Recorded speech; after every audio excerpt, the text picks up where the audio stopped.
Hey there, folks. Coin here, or, wow. Let's use the correct names in the correct places first, shall we? Greetings, folks. Swirling Vortex here, or Coin, or Steven. You can take any of those three things. Welcome back to another episode of Grim Dawn, Dawn of Masteries. We're on episode 8. He says as he drops his headphones, excellent intro. Last time, we didn't get very far. We essentially went through a portion of the Arkovian foothills, or Twin Falls. We then proceeded. I'm getting some intense feedback. I gotta figure out where this is coming from. And I'm not sure exactly where. Oh, it's not intense feedback, it's music. Duh, Coin, come on.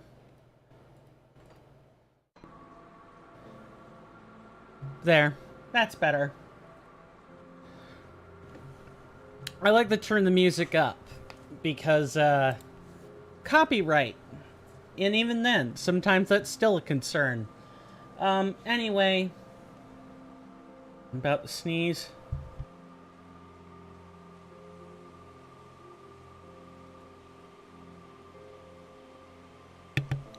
Sorry. Man, I just cannot get a functioning, stream going, can I? Anyway, needless to say, we spent some time over in Twin Falls. I did do some stuff off camera. I did not complete any quests off camera. We slew No Most Dread prior to the game crashing last time. And that's exactly what's left behind this time. The motivations for today are mostly still the same. The only real difference is I did make sure to go to Broken Hills. I did not accept the quest near the Broken Hills. We'll have to do that on the way back in. Hopefully the game doesn't crash anytime today. Let me just make sure I don't have the internet going unnecessarily. I am trying one tiny new tactic, and that is, just in case, I'm going to keep a copy of the live chat on my phone, just kind of on hand. But we're not going to even start by going through the Broken Hills. We need to do this to advance. Instead, we're going to come back here and pick up a quest. We've already We've already talked to Minova, and Minova basically asks us to kill her harpy child, as that's one of the curses that were put on the Arkovian people.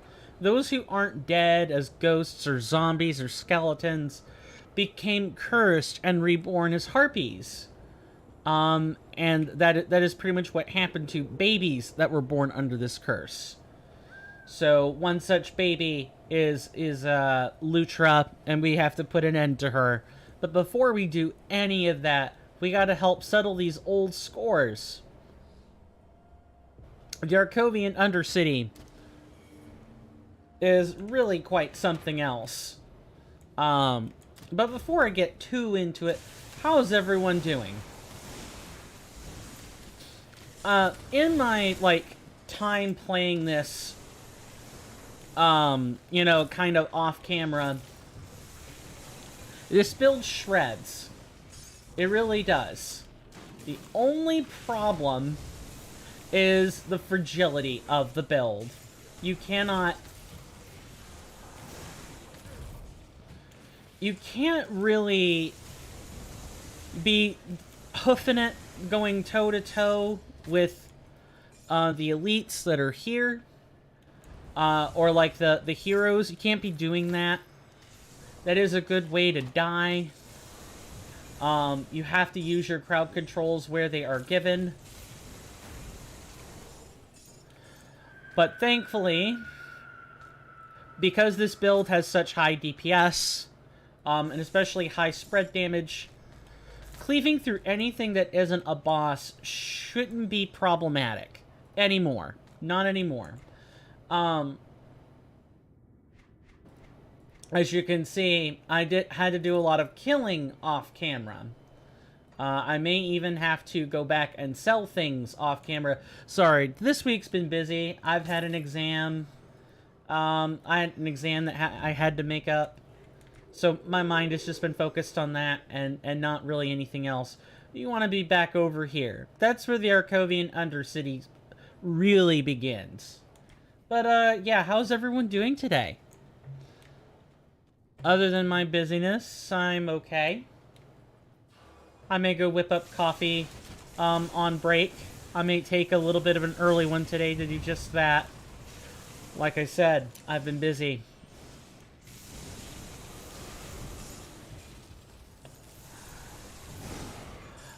Like I said, the pure power of this build. Lightning damage is, in my mind, especially for this mod, is probably the most common damage type there is. Like, acid and aether are also relatively common. And then vitality is not too far behind either. This game is dark. Its plot has dark trappings. There's constant suffering every which way. Oh, and I suppose one other thing that has sort of changed is I did do a little bit of upgrades. I did upgrade some stuff off camera. The main thing that I probably put in here was the dark core. I changed out the relic that I did off camera. The relic recipes, if they aren't, if they don't come from Grim Dawn, can be especially tedious to do. This took me a while to get. And I did that entirely out of the materials I had on hand. But it's like you have to make multiple relics with this particular recipe, and then shove those relics into this to get the dark core. That's the kind of long, convoluted pathway one takes when we're playing with a class or a couple of classes that really only get their gear from drops or from random stuff. Like the Scintillist gear doesn't start until Epic, which means before then we're mainly gearing up the Elementalist side of it, and we only use Ice Bomb out of Elementalist. So yeah, you're kind of upgrading stats, and you're not really getting unique skills that may or may not change depending on the specifics of the build. Now, we have 3 points. I leveled up and didn't spend anything. More or less, we're just powering up Lightning Nova. And we're attempting to make our way to the cap, where I'm still not quite sure. I've ruled out Lightning Bolt, because we don't want another button to add. Well, we're going to add one more button, but that button's going to be Magma Tempest, because that'll actually give us useful utility. What I'm doing now is just capping out the, uncapping out the 50 points, so we don't have to worry about it anymore. In terms of, like, the actual capstone skill, I'm not sure yet. Both the auras are good. Well, I'm sorry. The aura of weakness may be what I go for. Again, I kind of don't want to be taking, well, I don't know. Avatar of Wrath, now that I'm looking at it. Total damage modified. Elemental damage is not converted to anything, which is fine. Which means it'll help our Ice Bomb, and it'll help Magma Tempest as well. We may like pick up a bunch of points in this tree. It's really not unheard of to like hyper focus into these trees. But generally, when you're playing Grim Dawn, you are almost always focusing, or you're splitting your attention between two trees, looking for the best passives in each, while also trying to finalize your build.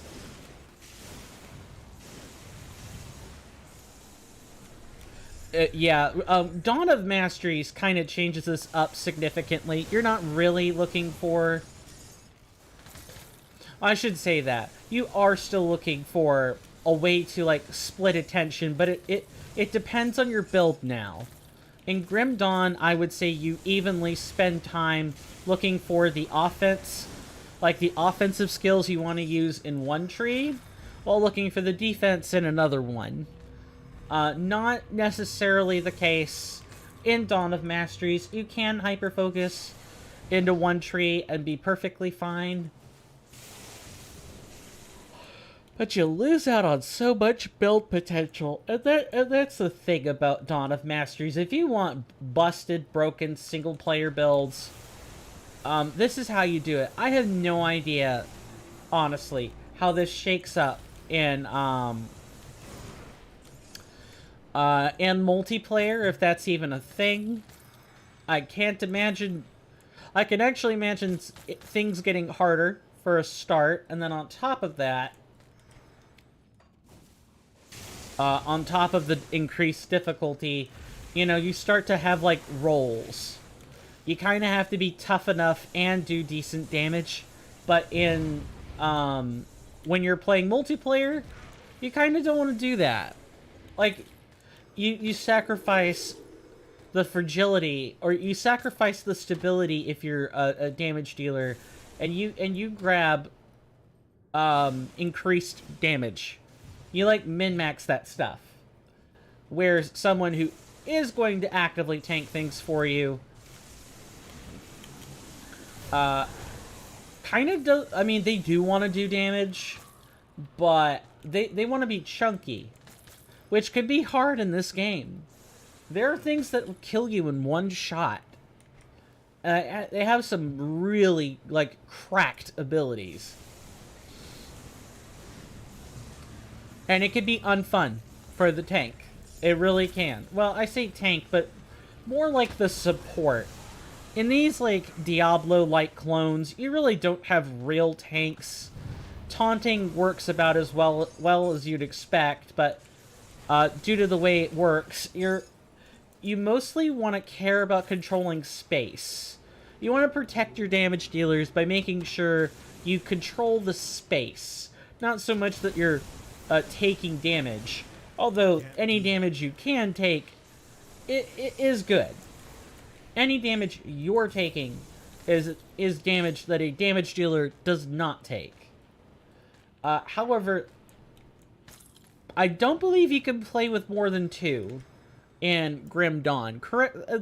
Feel free to correct me if I'm wrong. I really don't mind, but as far as I understand, you cannot play this game with 4. Now, the Arkovian Undercity has, like, a bonus dungeon to it, so we may end up... what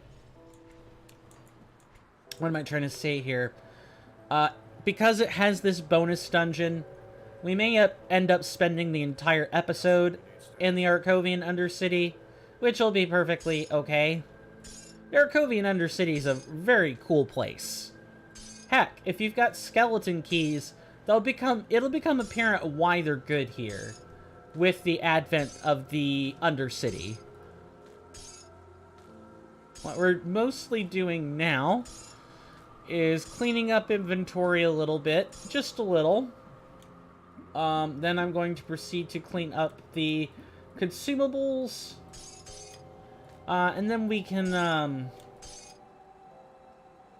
sell everything we need. Or everything we don't need, excuse me. If we need it, don't sell it. That's kind of, that should go without saying. It really should.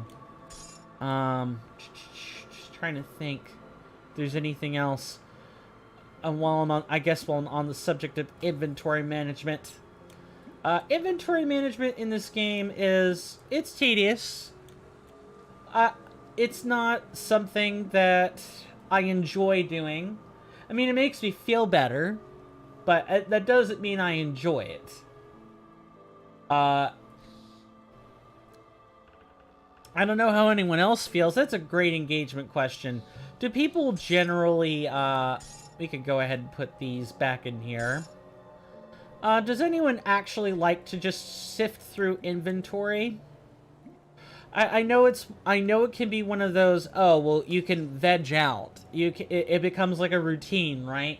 You kill things, you collect the loot, you break it down, and all that fun stuff, but just trying to make sure I've gathered everything. Okay, I think I have. Oh, no, missed one.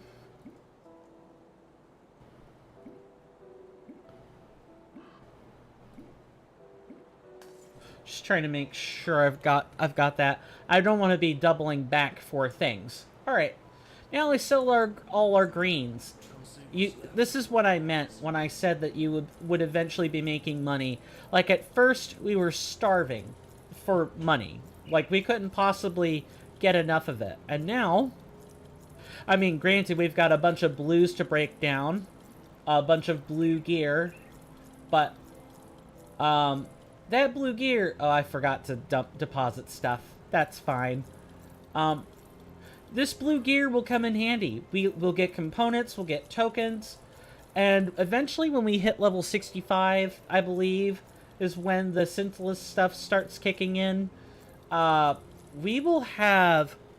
Let me just make sure I'm at the right distance with the mic. Like, our power level should go up dramatically as a result of this. Just want to make sure I haven't sold a blue by accident. I have done that before. If you don't catch it, you're gonna end up, you might regret it. Because tokens are obtained from dismantling blues, and purple tokens are obtained from dismantling epics or legendaries about half the time. Those are non-zero odds of tokens, so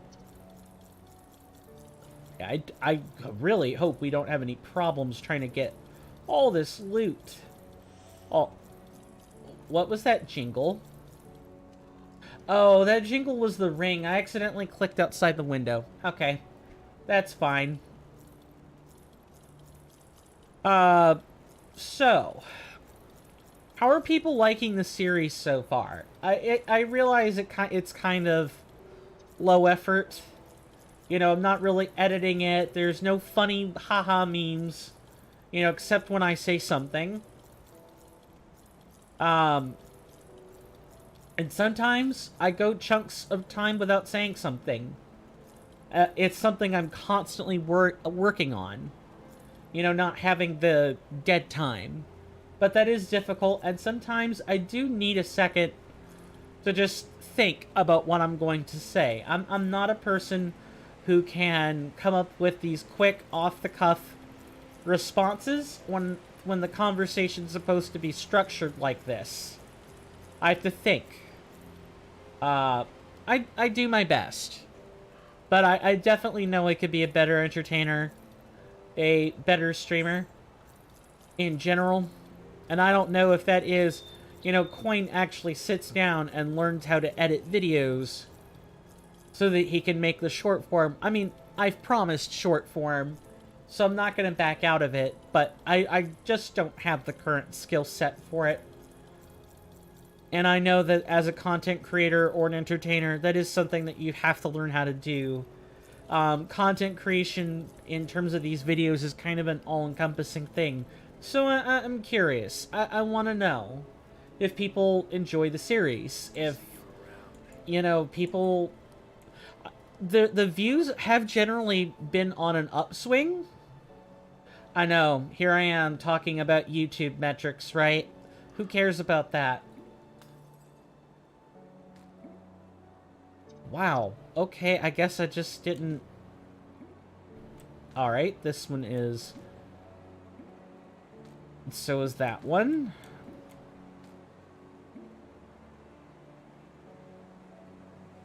I guess it was just that one? Weird. Whatever, I guess. We got it. Do we have anything in here? No. And that is not individual gear. I do want to show you guys how to play the game. That's what people come on YouTube for. If it isn't to escape, it is to learn how to play. It is to learn what the game is.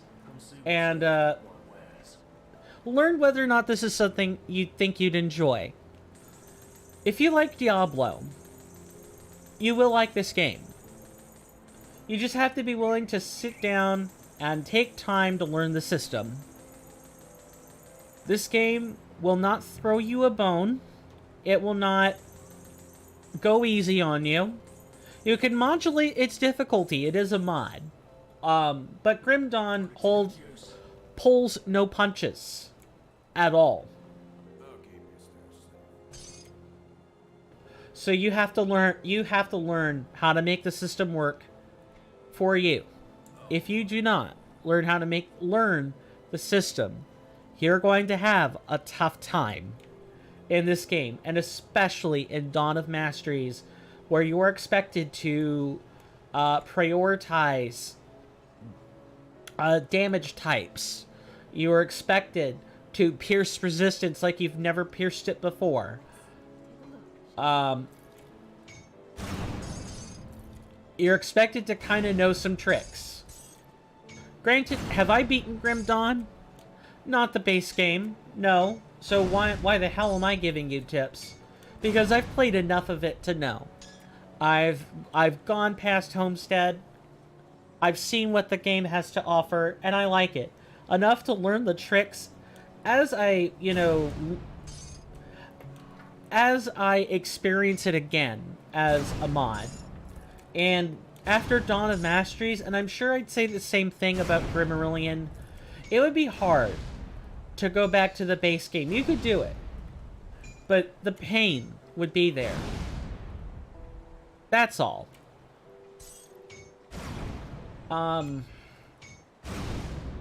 while I'm sitting here breaking down components, if you guys do like the game, leave a follow. Make sure that notification bell, just shock it a little bit for me. Lets me know that, nice little zap. Lets me know that, you don't want to miss it. Of course, with my terse delivery style, it is very missable. I'll be completely honest with you. A lot of what I do, a lot of the reasons that I stream is for decompression for me. I like being on camera. I like having the opportunity to talk to people. I am a people person. I might be a STEM major. I might be a biologist at heart, but I'm also a people person. I'm invigorated. I can't even believe I forgot to sell a green. Let's fix that. I love talking to people. I love getting to know them. Am I overly personal? No. I don't talk to people unless they talk to me, but if they talk to me, then I usually don't hold stuff back. I try not to be too personal with strangers, but I might ask them how their day is. I might ask, was work a problem for you? Etc., etc. I like to check in with people. I don't have my dad's charisma. I don't have his gift of gab. But what I do have is the ability to listen. And the ability to ask questions. Try to get you to think. Why do you feel this way or that? And I try not to be an argumentative person just for its own sake. At least with strangers. Once you're among me as a friend, yeah, I like to see how you think. I want to know what makes up your thoughts.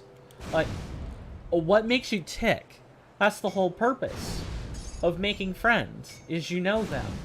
You maybe don't know them as implicitly as you know your own family, but you are aware, you do know of them. You know how they work. You know what motivates them, what drives your friends. It's important. If you care about your friends, you will care about the motivations they have. It's just called being a good person. And of course, respecting those motivations with, or not trying to coerce them. Using those motivations makes you a better friend. Like, respecting boundaries is important. But I am a people person. I do like to get into the nitty-gritty of that stuff. I'm also something of a philosopher.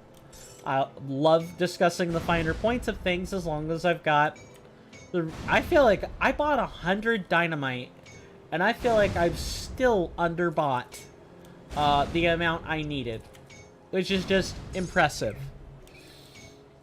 You will collect loot in this game. You will collect so much loot in this game that it'll be hard for you to collect it again after it's all done. After everything is said and done. Look, just scrapping everything, we're gonna be getting like 400 scrap plus. We've already got 3 stacks, and that's 1,000 scrap per stack, by the way. We just have a lot. It's a lot of stuff. Dawn of Masteries will make sure you do not want for money if you build right for it. If you don't, well, you might starve a little bit. Still, I am a people person. I do like talking to other people. I might be a biologist, but I might be studying to be a biologist, but I am also a people person. And it sucks when people are scummy. It sucks when, you know, the desire to make friends is not reciprocated. Feel blown out. You feel lost. Not sure what to make of yourself. And then you realize the rest of the world doesn't operate the way you do. You try to lock that up in a nice little compartment and move on with your life. I'm rambling now, if you couldn't tell. Trying to fill the space with anything. Because I know the metrics for streaming. People are listening to you. Make that 500 scrap. People listen to you more than they watch you on stream. And that's not to say that the content can't be visually interesting, but as you can probably tell by the way I'm set up, I don't like it when, you know, you got a camera blocking the game action. I want you guys to be able to see it, to know it's there. Speaking of knowing I'm here, let me just... I forgot to send out the Discord messages. Let me just fix that real quick.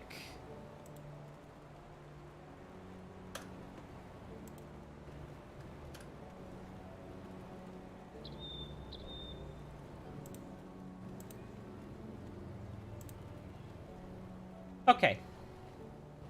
It's fixed. Oh. I guess...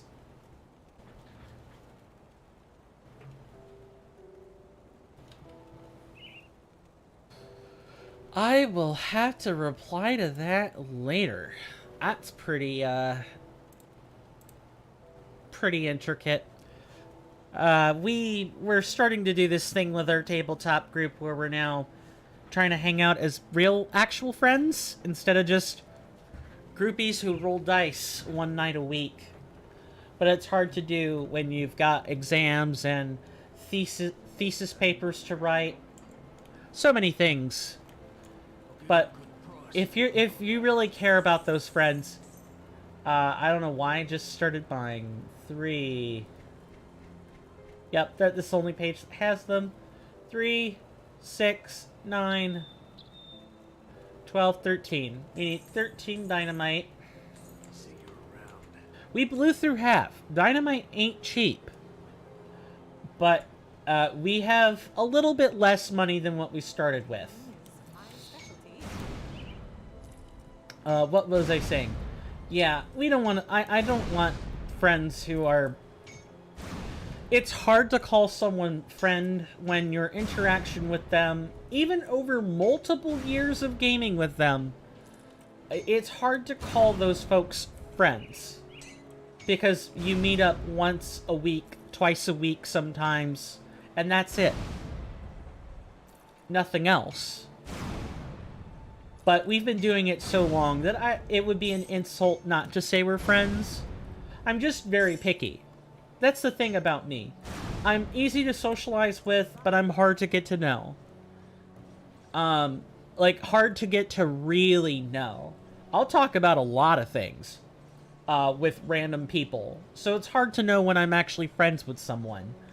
But the people I'm actually friends with know how I really feel. That doesn't mean that I'm not a genuine person the rest of the time, but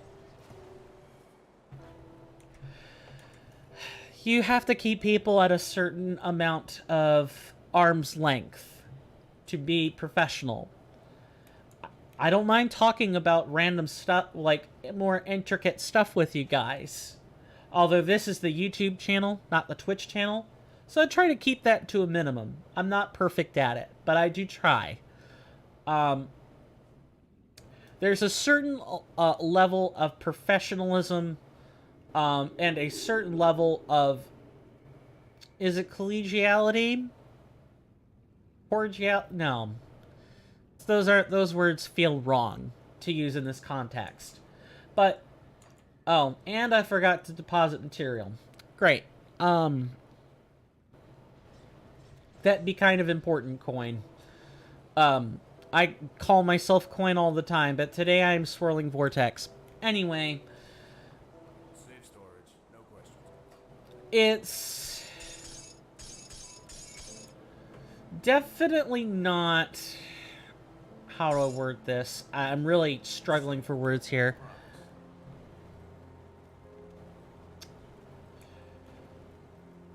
I just feel it's appropriate to make sure you really define... is this game similar to the Divinity series? UI looks kind of similar. Hello, Rowan. Nice to see ya. Welcome to the stream. Hope you enjoy your stay. I wouldn't say it's similar. Where Divinity has, like, skill checks. Like, you roll for things a lot in the Divinity series. It's closer to Diablo. I'll show you a bit of gameplay now that I'm actually done breaking everything down. And you'll see what I mean. There's a lot of loot involved. Alright, I think... Yeah, really the big separator with Divinity is, like, there's more dialogue. You typically roll checks for that dialogue. There's a bigger story. Yeah, it kind of looks like Diablo meets Fate. Something like that. Something like that. Let me park a rift right here. Make sure all my gear is turned on. And this game is modded, by the way. There are 9 classes in vanilla. You have Soldier, Demolitionist, Nightblade, Oathkeeper, Necromancer, Occultist, Arcanist, and one other. And I forget the name. But there are 9. Masteries are kind of like classes, where the mastery has a set of skills associated with it, and you pick out of those skills what you want to use. Oh, hello there. The gameplay should now match up entirely with the Diablo meets Fate description. You've got elites, you've got bosses with affixes on them, they have abilities, they deal damage, you get loot, similar to Diablo. Yeah, a lot of people call this a Diablo clone, and it's not wrong. It's just... I wouldn't exactly call it Diablo. Diablo has, like, a more in-your-face story. Seems fun, although you doubt your computer could run it. That's the capture card making it look good. You could probably run this on potato. I don't know about the mod. The base game you could run on potato. The mod, if you keep the grimace settings off, you might even actually be able to decrease the enemy spawn rate further. And if you turn off like all the player particle effects, you might actually be able to run it. Your laptop might cry though. I still probably wouldn't recommend it. Base game, I think if you shut off the particle effects, it could be okay. Dawn of Masteries, which is the mod, cranks it up to 11. So, as for where we currently are, yeah, I put it through enough as it is. Tell me about it. So we're in the second floor of the Arkovian Undercity. And the reason we are here is for the quest Old Scars. A necromancer has asked us to kill the 3 infamous spirits that live here. And our reward is going to be one of the more palpable things. It starts a quest chain. Let me put it that way. It starts a quest chain, and the reward for that quest chain is unlocking another aspect of the game, which is really cool. And the Arkovian Undercity is probably the first real instance of it. Just gonna run back. I tried to run Foundry yesterday and my computer cried about it. I also experienced some graphical issues when importing your campaign. Oof. Oh, that reminds me, I need to log into Foundry myself. I've not done that yet.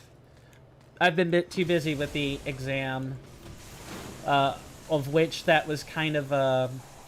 I wouldn't call it a crapshoot, but I definitely could have done better with that exam. And I know what I need to do going forward for that class. But yeah, I'll have to check out Foundry. For those who don't know, Rowan and I are part of a tabletop group.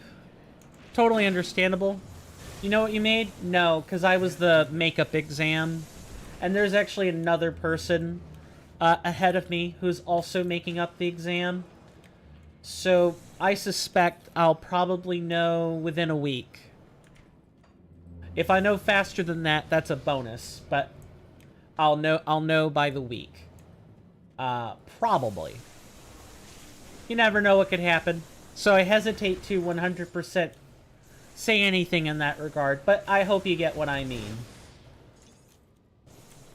The instructor typically likes to have the exams and like assignments and stuff graded within a 1 to 2 week period, and she's usually faster than that. Usually. So, I have high hopes that I'll get my score faster than that.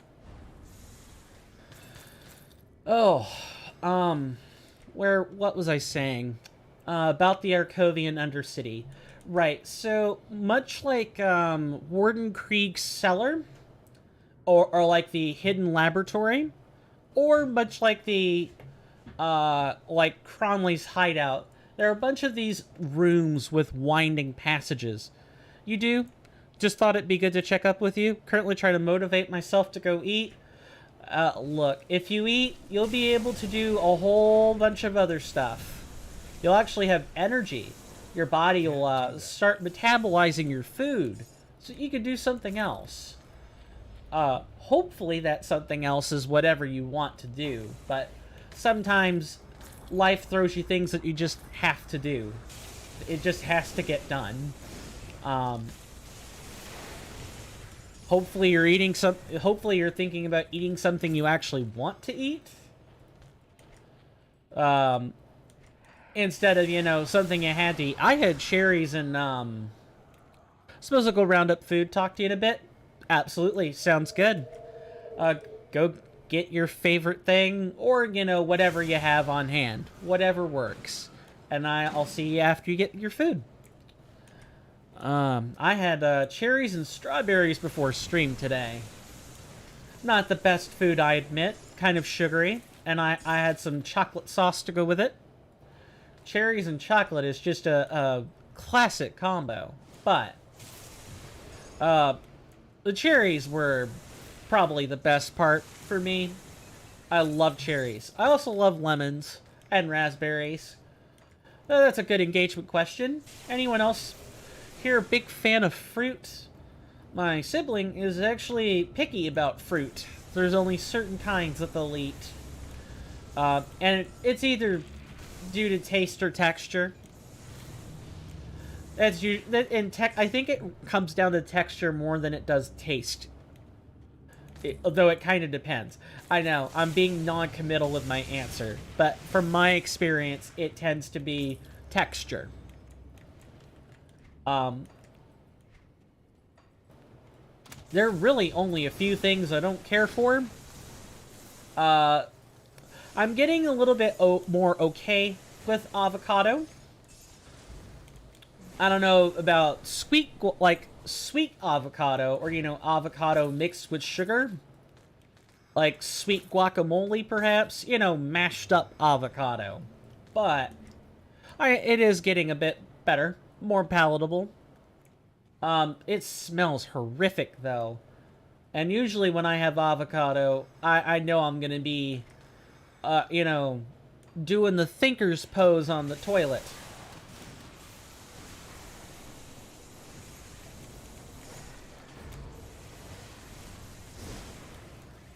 Oh, here it comes.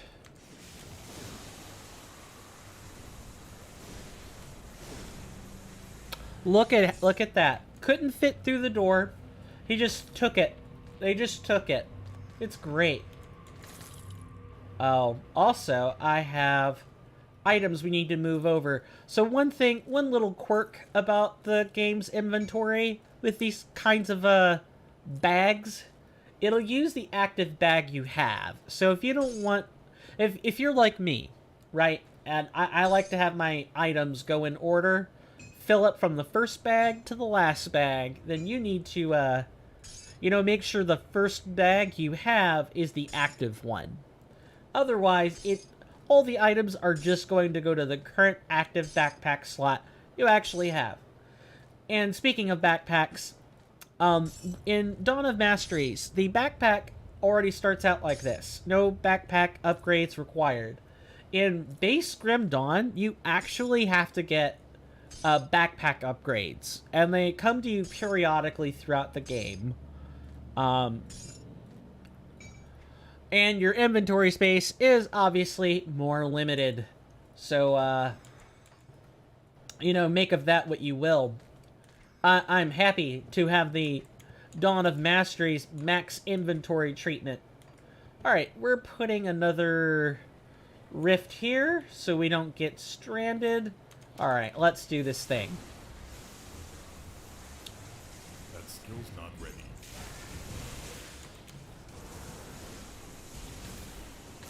Absolutely shredded. Up here it comes. That skill's not ready.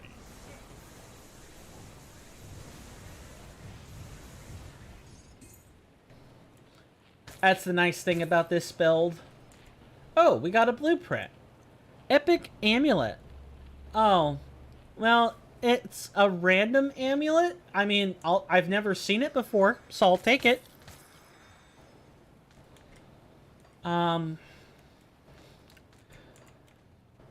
So, the Arkovian Undercity is a fine enough place. I feel like my audio is actually a bit quiet. A lot of ambient noise. Okay, we're just gonna plop some. Can't do that. That was over. As soon as I started left clicking, it was over. Yeah, I tell you, like I would definitely not call Dawn of Masteries balanced compared to the base game in the slightest. In the slightest.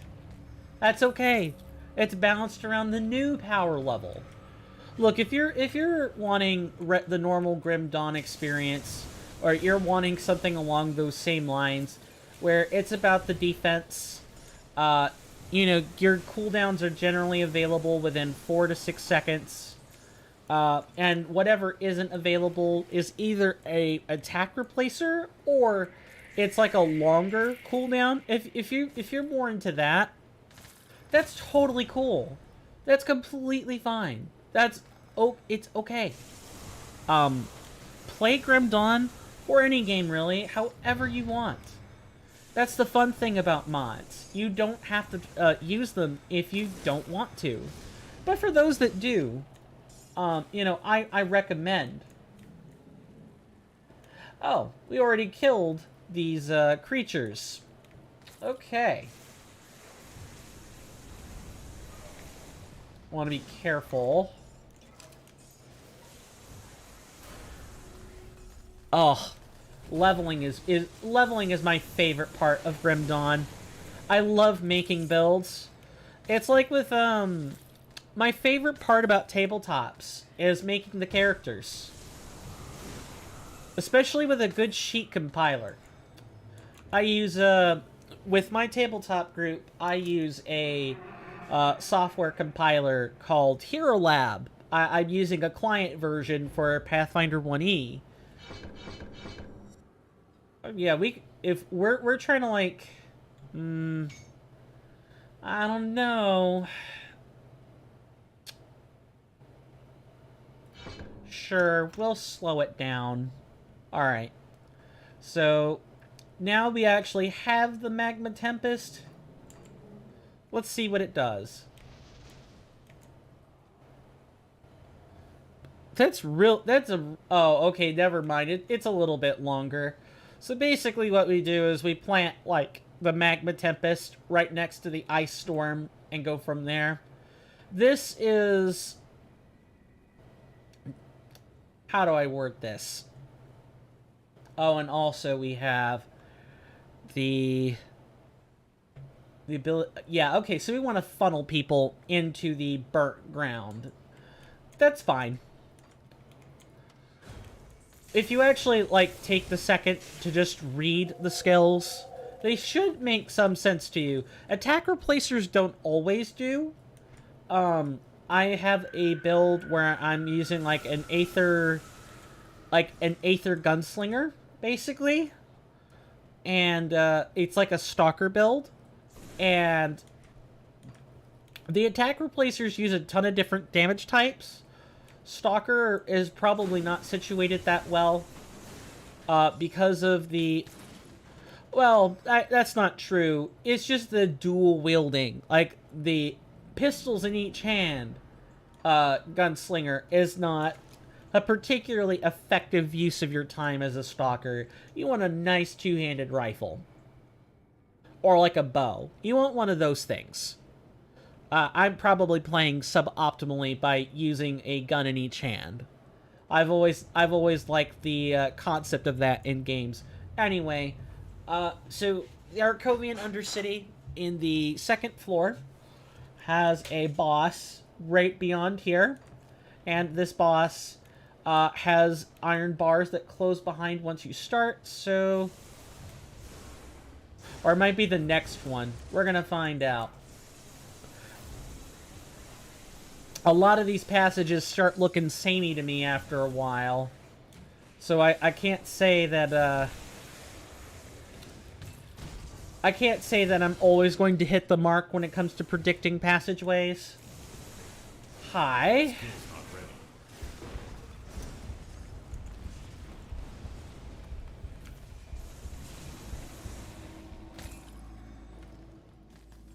Yeah, those enemies hit hard. They hit really hard. The Arkovian Undercity, even in regular Grim Dawn, was probably the first point of real struggle for me. I was an Arcanist and Inquisitor. That was the one I was missing. The Inquisitor's not the final class, it's one of like the base ones, but it was the one missing in my list. The Arcanist Inquisitor build is, or was... I say was because I really don't even frequent the game or the character anymore.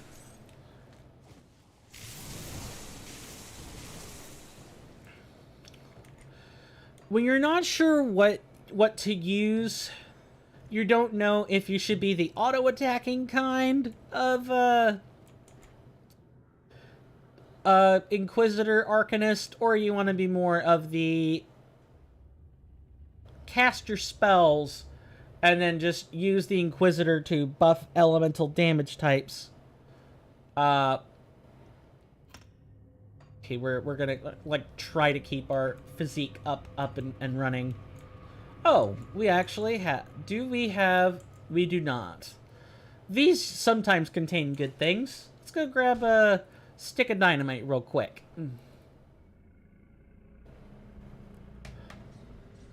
And later, with the place that we're going, we'll also want to load up on dynamite beforehand. So if we see those chests, we can open them up. It'll make more sense once you understand what I'm saying. In the meantime, let's just try to keep some of that stuff clear.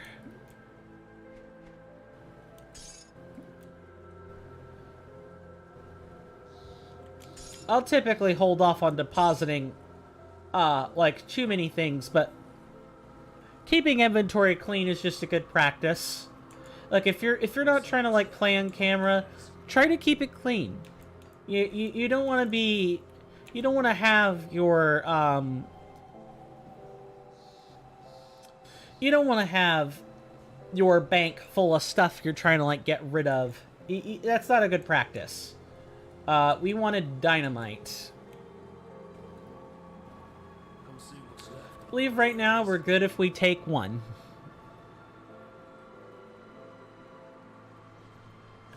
We're gonna come back here, back to where we were, blow it up, and then move on. 7k bits. Yeah, those chests are usually worth it on the bits alone. You make like double what you would normally make. You kind of almost make double of the dynamite's purchase price. It's never a waste of your time. Oh, hi. Yeah, it's this room right here. Oh, look. Ashnagar's blood bracers.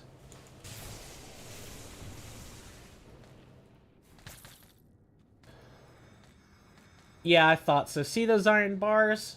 They'll close behind us once we go through. So we want to make sure we're not, you know, having to fight things in here. Let's go ahead and park it. We could die.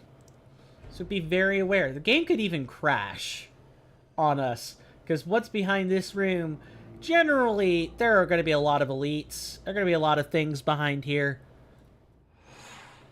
What we want to do is, like, park some crystals. And then step through.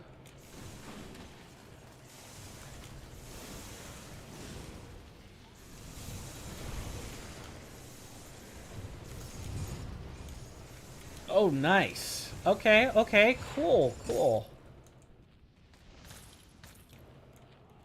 Oh, yeah, that's just like a patch that you're meant to periodically apply. Okay. Good stuff.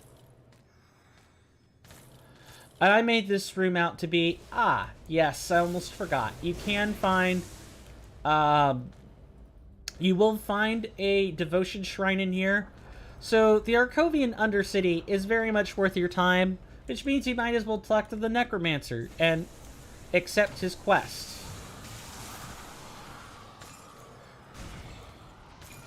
If you're going to be here for the devotion shrine, you might as well come here for everything else.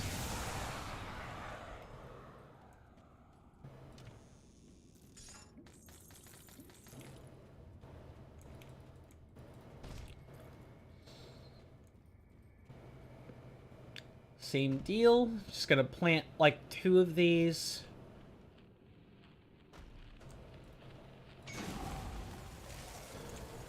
I totally did not want to press, you know, like 4 and 5 together and do nothing.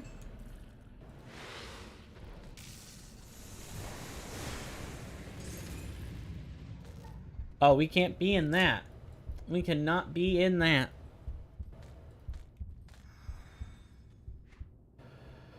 Alright, what do we have? We finished up the Scholar's Light, so now we want the Quill. We were trying to build up our affinity in the devotion system. So now that we've done that, let's go through the ruin entrance. What's on the other side should be That skill's not ready. a portion of the Arkovian Undercity.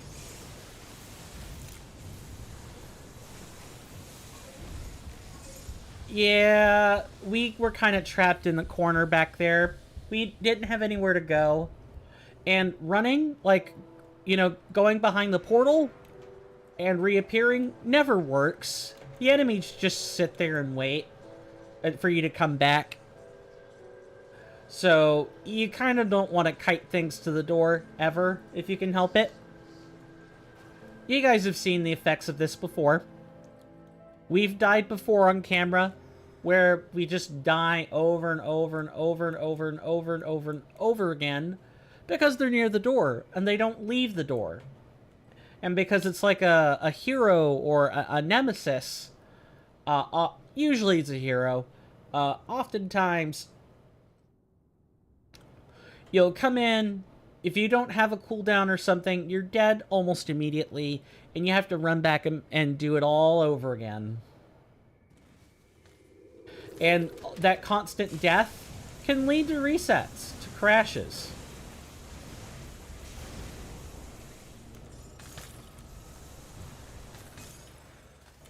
Nice, nice. I love chaining random mobs. I mean, that's the danger of the build, right? Okay. Now we park a new rift that's here.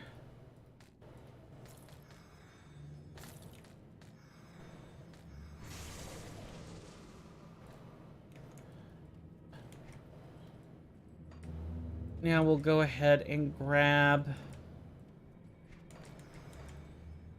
Where is it that we were earlier? Yeah, there we are. So we're back where we started, right? Well, we're back on the first floor.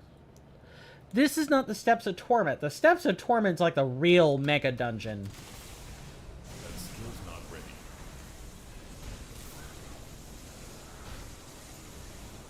Go ahead and pop a potion. Look, you don't want to wait until your health is 25% or less. You want to pop that potion and not even be thinking about trying to save yourself from certain death. If you're not like a tanky build, that's a good way to get you killed. It really is. Alright. Now we go back out to the Undercity exit, and we're free to go to the Steps of Torment. And kill Lutra, of course. That's our next goal of business. See? We're out here.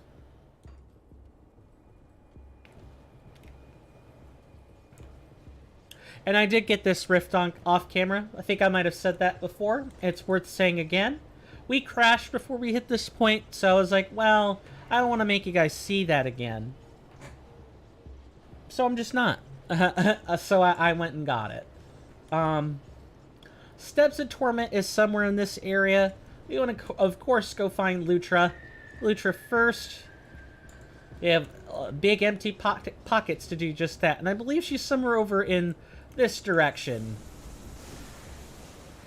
This portion of the Broken Hills is very windy. Very windy. Oh, hi there. Oh, I teleported out just in time to die. That's great. I told you, this game pulls no punches. It does not care. If you pressed it in time, you probably really didn't. You just thought you did. I'm looking for glass cleaner.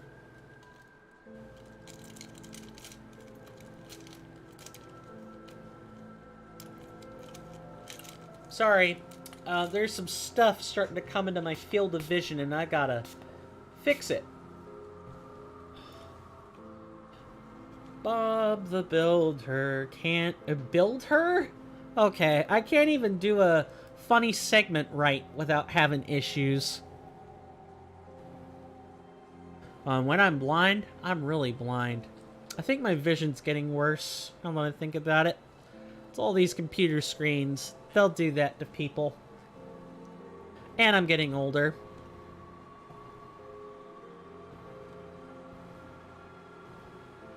Build her? I barely know her. Welcome back. Okay, do I go take my coffee break now or later? You just got back, so I'm not gonna do that. We're gonna play a little further. Once we get to the Steps of Torment, I will probably take the coffee break then. Take it now. Are you sure? I don't want to, you know, cause problems or anything like... Well, I'm not going to cause problems, but you know what I mean. Plus, I don't want to get DVT in my legs, and our death is right over there. So, I guess I'm going to go whip up some coffee. Yes, you aren't going to bother me. Don't worry. It's just, the timing of it was very suspect. Anyway, if this were Twitch, I would have ads. So, I suppose that's one benefit, is that there aren't any. I'm probably going to take maybe 5-6 minutes. Takes me about that long to make the cup. Feel free to do the same for yourselves, or, you know, get up and stretch, etc., etc. And I'll see you at the end of the 5-minute break. And when we come back, we'll be carving through more and more of the Broken Hills in search for Lutra. See you guys after this break.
Sorry about that, folks. That took me entirely too long to do. Now, I don't know, I'd say about 5 extra minutes longer. I had to actually fill up the water in the machine.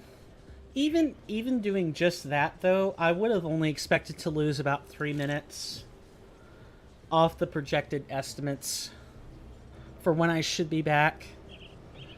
So, I don't know, machine just kind of took its sweet time making the Java that I can't even drink yet.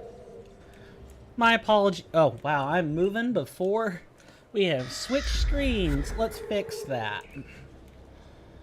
Alright. We're back. And yes, Toodles, I'm down here in the middle. Figured this is kind of the best place to tuck the camera. So, we died here. Let's fix that. Let's stop dying. And let's start killing. The undead most assuredly are not going to care whether they live or die. So let's make sure we're the ones that live.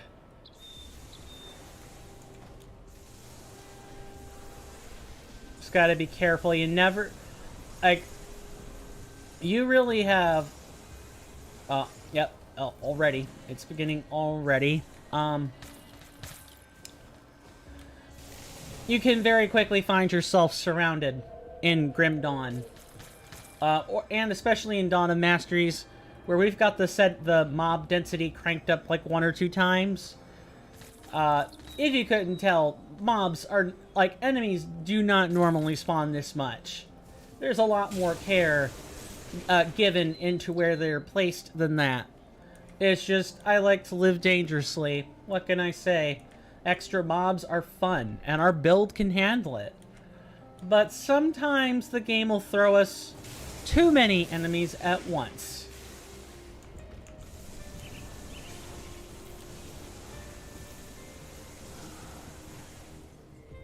Where is the big kahuna? I saw him walk earlier. What sort of build are you running? I'm glad you asked. Let me pause that real quick. I believe it is... Oh, which command was this again? Is it player build? No. Oh, yes. Yes, it is. That's still wrong. That's not correct. Let me type the actual real one. I don't know why I didn't fix it.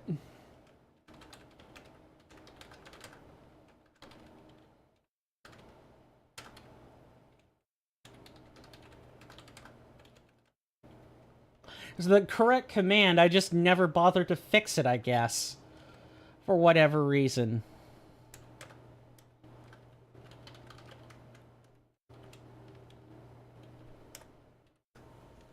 I'll fix it later. I've put the real build in. A lot of our skills come out of the scentless tree. The exception is the ice bomb. The ice bomb is an elementalist skill. It's used to control space. Lots of enemies can't walk through the ice bomb, and if they get too close, they detonate it. This is our way to, like, control mobs. And typically, because of the way Dawn of Masteries and the way that the Grimmest settings work, you kind of need to put your space control. You need to, like, cast your ice bomb first. Before, and then have enemies walk into it.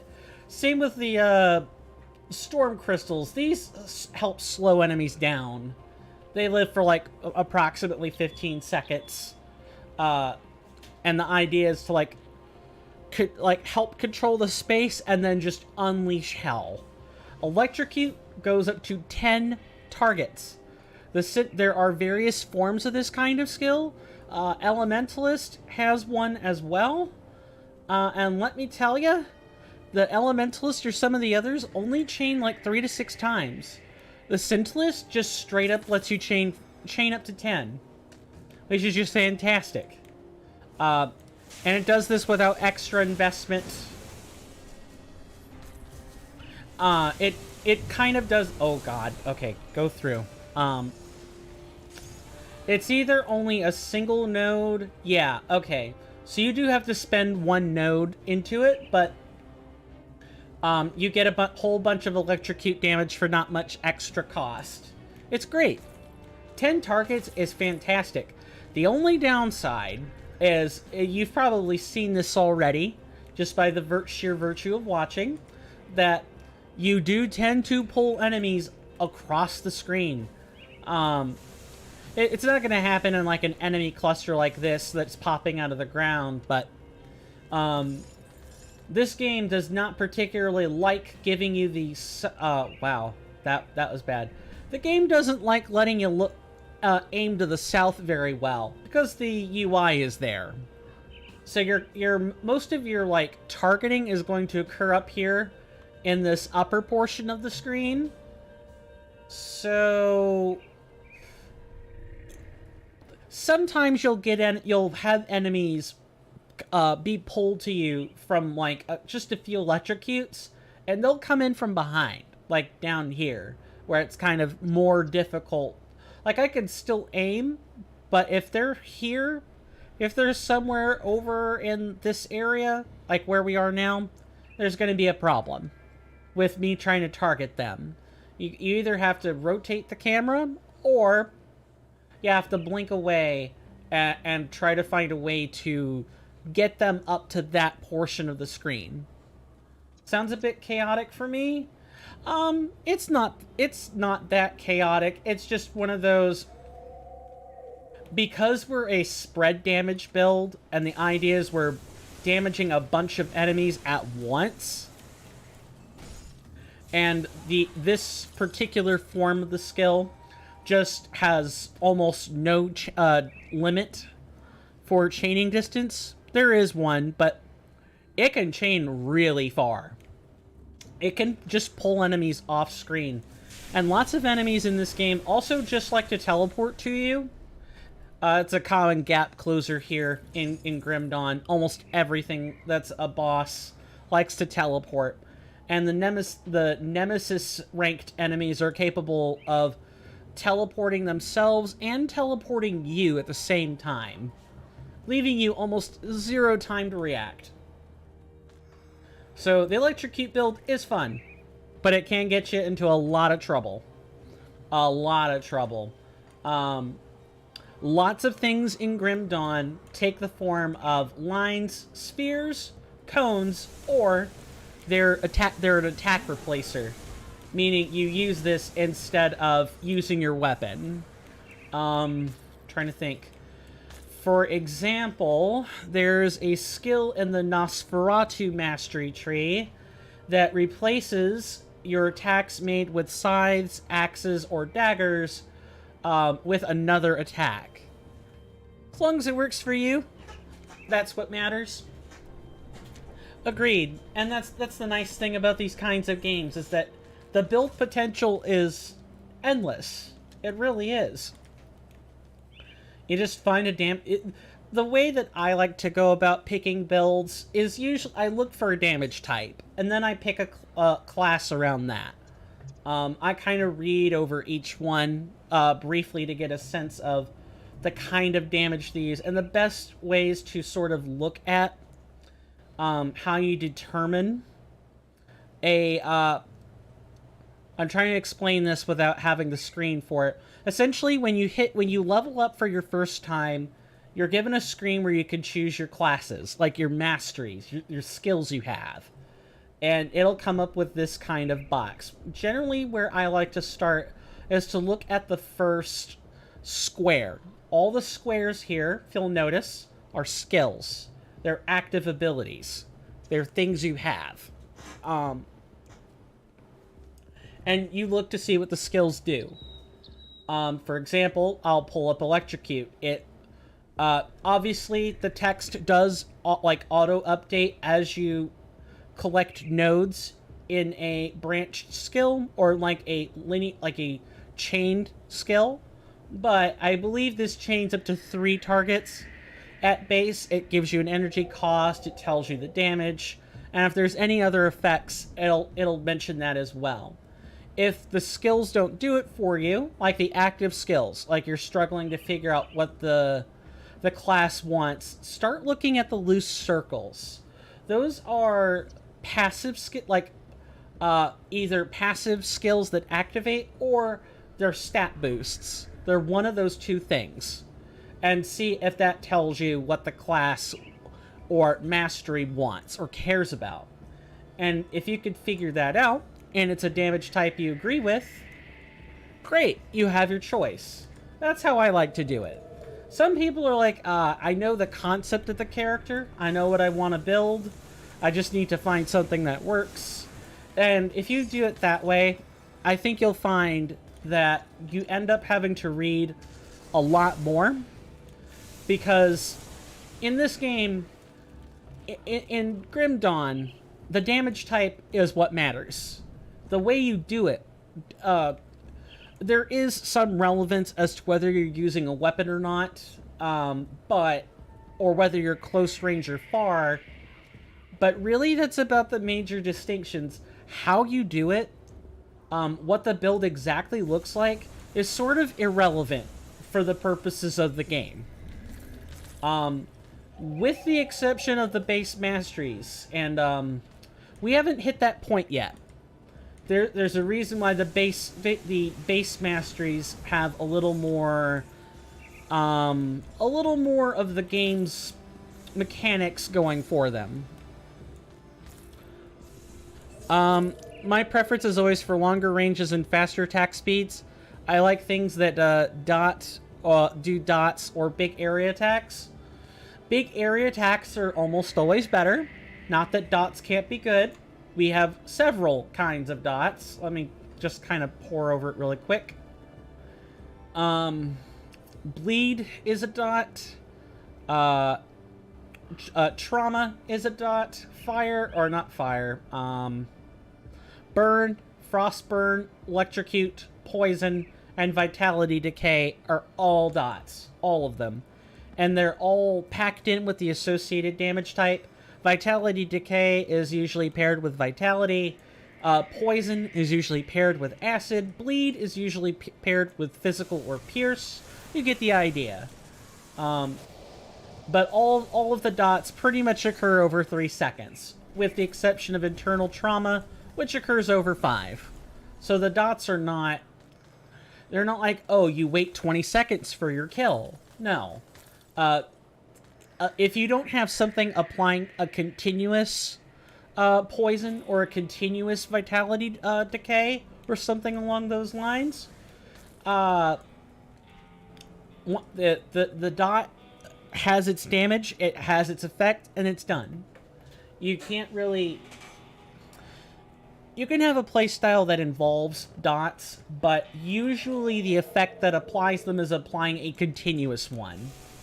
Where, like, the effect is always occurring over 3 seconds, no matter what, but the thing applying the dot lasts for, like, 10 seconds, and it's refreshing the dot every second. You see what I'm saying?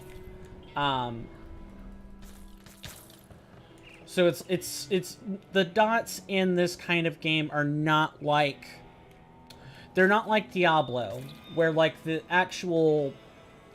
is an actual dot support build, or there aren't classes whose specialty is periodic damage.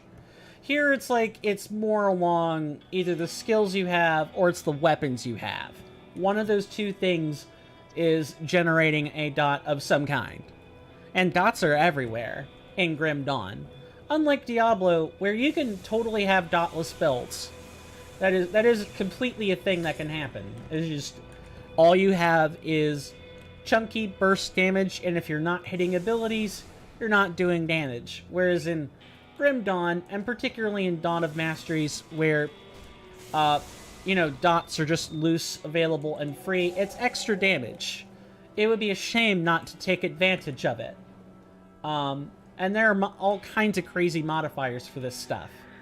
In Diablo, you kind of have, depending on the game, you kind of have to go out of your way to deal periodic damage, and even then, many of the skills, I'm thinking of Witch Doctor when I think of dot builds, they still generally have what I call dot burst, or skills that say deal X damage based on Y number of dots that you have ticking, proportional to Z amount of seconds the dot has going on. Like, how many... what's its duration? Something like that. It's not always the case. Sometimes the formula is a bit simpler, but usually the dot payoff is dot burst based on how many of the periodic effects you apply. World of Warcraft is a far better example of, like, having dot enabler builds. And really, those are just a means to an end over there. Whereas here, they're an accent piece. Dots are an accent piece. They help. They're associated with your damage type. Electrocute does lightning damage. Burn does fire damage. And if you have effects that say deal increased X% or a flat amount of the same damage type, you want them. It affects that stuff too. But there are means to an end. That's really about it. And there's a lot more. There are a lot of interesting subtleties. But the overall picture is, with the dots only lasting 3 or so seconds, with again internal trauma being the exception to that rule, they're an accent. Some things check to see if you have something electrocuted. There's some skills that say, if this creature is electrocuted, or while this skill is active and the electrocute is active, here's a % chance for stun. That checks every second to see if that dot is still there. But those skills are few and far between in Grim Dawn, and even in Dawn of Masteries, it's not that much better. The big area attacks is kind of where it's at. Or, dare I say, spread damage? There's a lot of lightning damage in Grim Dawn, and there's even more in Dawn of Masteries. So many builds, so many masteries, splash it somewhere. You kind of get a good sense of which ones don't eventually. And why is my eye spasming out like crazy? I have no idea. I suppose that's a good engagement question. What do people generally like when they play this sort of game? Me personally, I really love cleaving things. If you couldn't tell by what I like to do, I like cleaving things. I like chaining spells that chain to things. Oh, please don't crash. I'm begging you.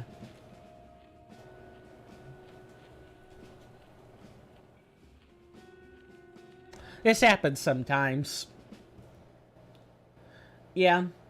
I think what happened there is I rotated the camera while something was on screen, so the game tried to render it, and then it proceeded to have issues. It happens. Best thing you can do is just close the program, do it again. Yeah, there's the crash to confirm it. I'm glad my instincts are on point. My apologies for you guys having to see this screen. I know that's not generally a good sign of things. But as I'll say over and over, and I have said this before, when you play modded games, you assume there is an inherent instability to them. Whether it's Skyrim or Stardew Valley or Cyberpunk 2077 or anything else, you assume an inherent level of instability when you are downloading and installing mods. The crashes are annoying. Don't get me wrong. I'm not trying to diminish how frustrating that is. But I did see that comment. I'll read it in just a second.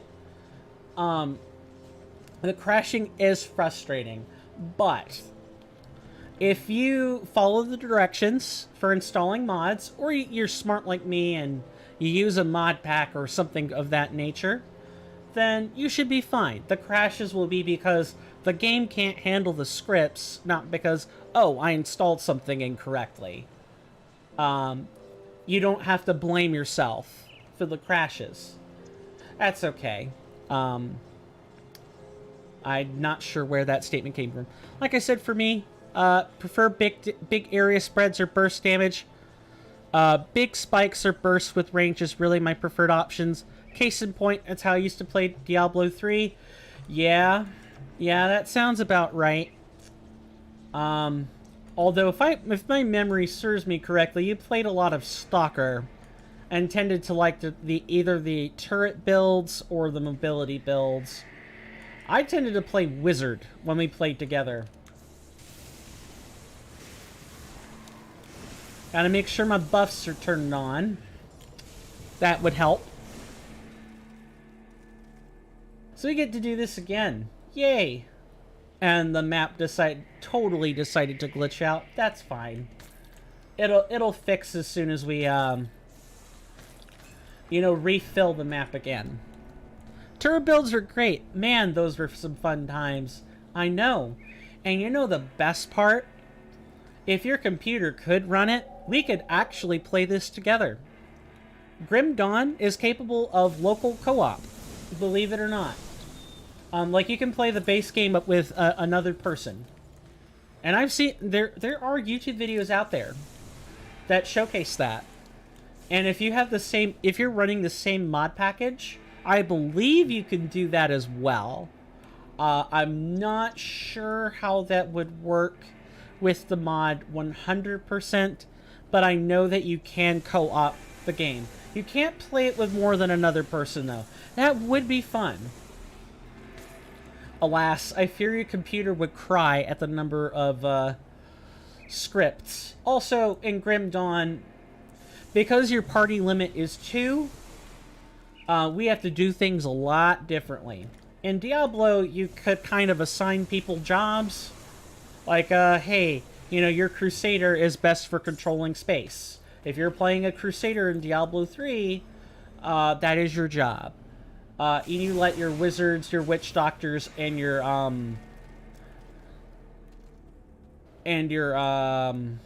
demon hunters, you let them do that work. The DPS. You control the space. Same thing if you're like a pet build. If you're running pets, your job is to the pets should do a lot of damage, but your pets should also help control space. And let the people who min-max do all that extra damage. In truth, I could probably play it in small bursts, like an hour or 2 at a time. Then you would need a break from your computer. Yeah. That makes sense. And the thing about Grim Dawn is you can, there are some settings that will let you play it on a potato. I've seen that done. Does the game look great? No, not at all. But it's doable. Like here I have all the nice particle effects turned on. Let me kind of just show this real quick, because a lot of people don't see this. Like, you choose your rendering device, you choose the window mode. Games usually run better in windowed borderless. You choose your screen res. The lower your screen res, the better your processing power is going to be, because you're not having to render so many pixels at once. You make sure that the anisotropic filtering is off. Your textures are as low as they can possibly be. You turn off the shadows, if at all possible, because shadows definitely increase render distance. You keep the UI scale kind of small. You make sure the shaders, reflections, anything that can be turned off should be turned off. Anything that needs to be low should be low. And then you make sure that your ambient inclusion, alpha to coverage, depth of field, post-processing, and soft particles or detailed objects are also all turned off. And if you've got a monitor that vertical syncs, that's on. But you should be able to potato it with a little bit of testing and jury rigging. I don't think Grim Dawn takes up that. I'm curious about this. I don't think it takes that much space. In general. Let me see if I can find it would be under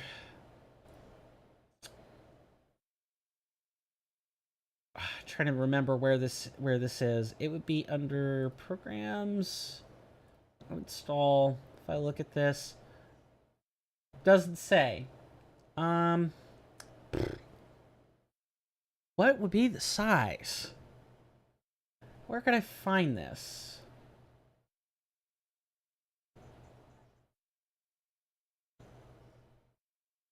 I'll look into it when we take our second break, and I can actually tell you then. Which will be in about 5 gigabytes. Okay.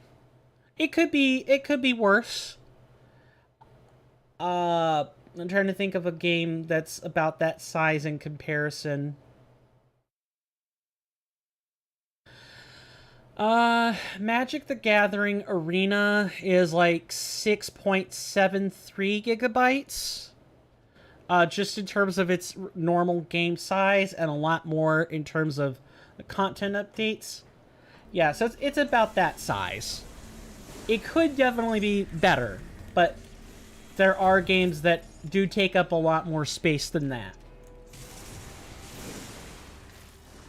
I think some Flash games even take... No. Flash games don't have the same amount of spacing. That is based on, like, bandwidth and stuff. Wow. Just torpedoed. Giant crab comes in and hits me in the weak spot for massive damage. That's a lot of damage. I just... Sorry. That meme was dangling fruit. I had to say it. Let's make our way back to our broken and bound corpse. It'd be doable. The bigger issue would be graphics. Yeah, exactly. And that's just something you gotta fiddle with. There's no shortcuts. Same. I also get it by Big Crab. Get hit by Big Crab. And simply perish. You shall... So, you have chosen death. Yeah, yes, I have chosen death. And will do so probably 100 more times. We didn't even last a single hit.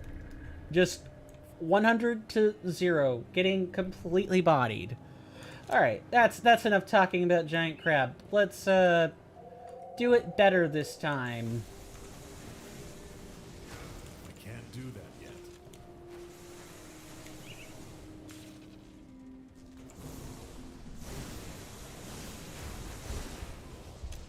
Oh, and I stood in a poison patch. Anything? Please, Mr. Crab, don't kill me. I'll do anything. Anything? Anything. Then perish. When killing you is the only thing they ask for. And this is the part where you really start to worry about the game's scripts. The more and more you die and reload the same areas, the more your scripts can get shuffled around.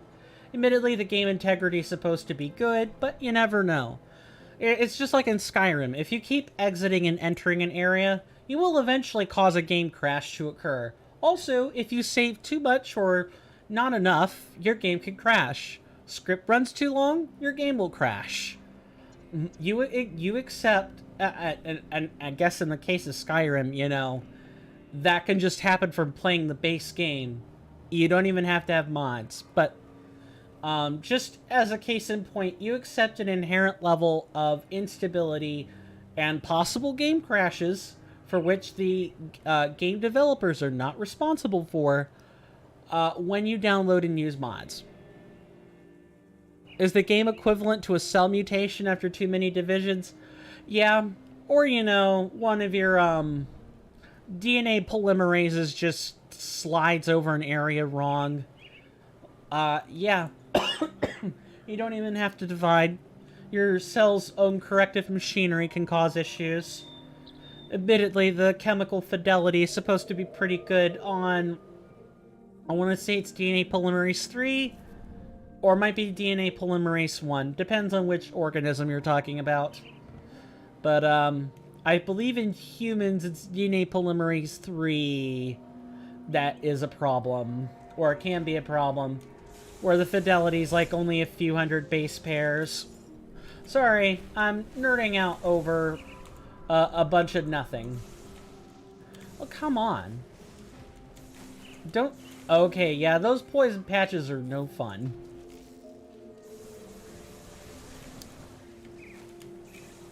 You get used to doing this, too, in these kinds of games. You just kite things. We essentially had to just book it. Get out of there.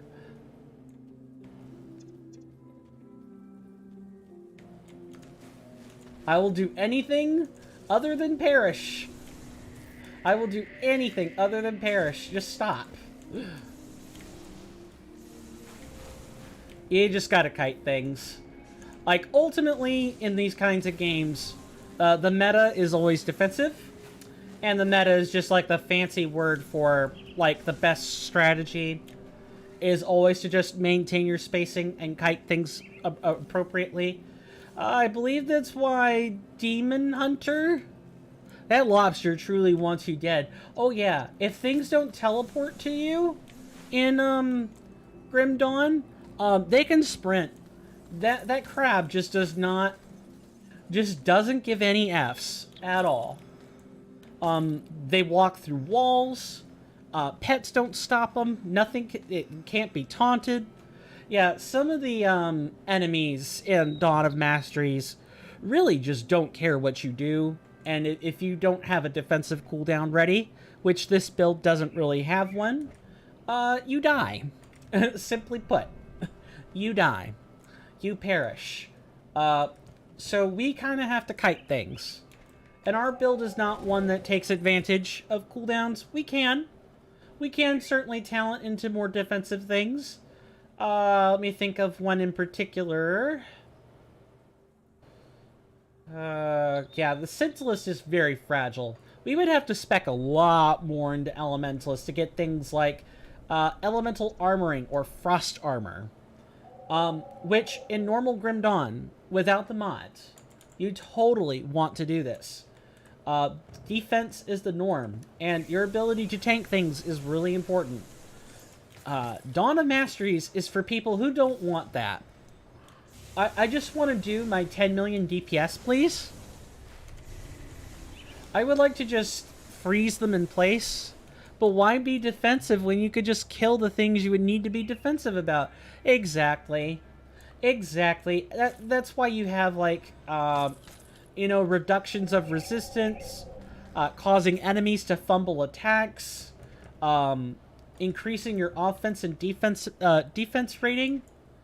Or ability, excuse me. Yeah, speaking of which, for those who aren't aware, you have hit chance and crit chance in this game.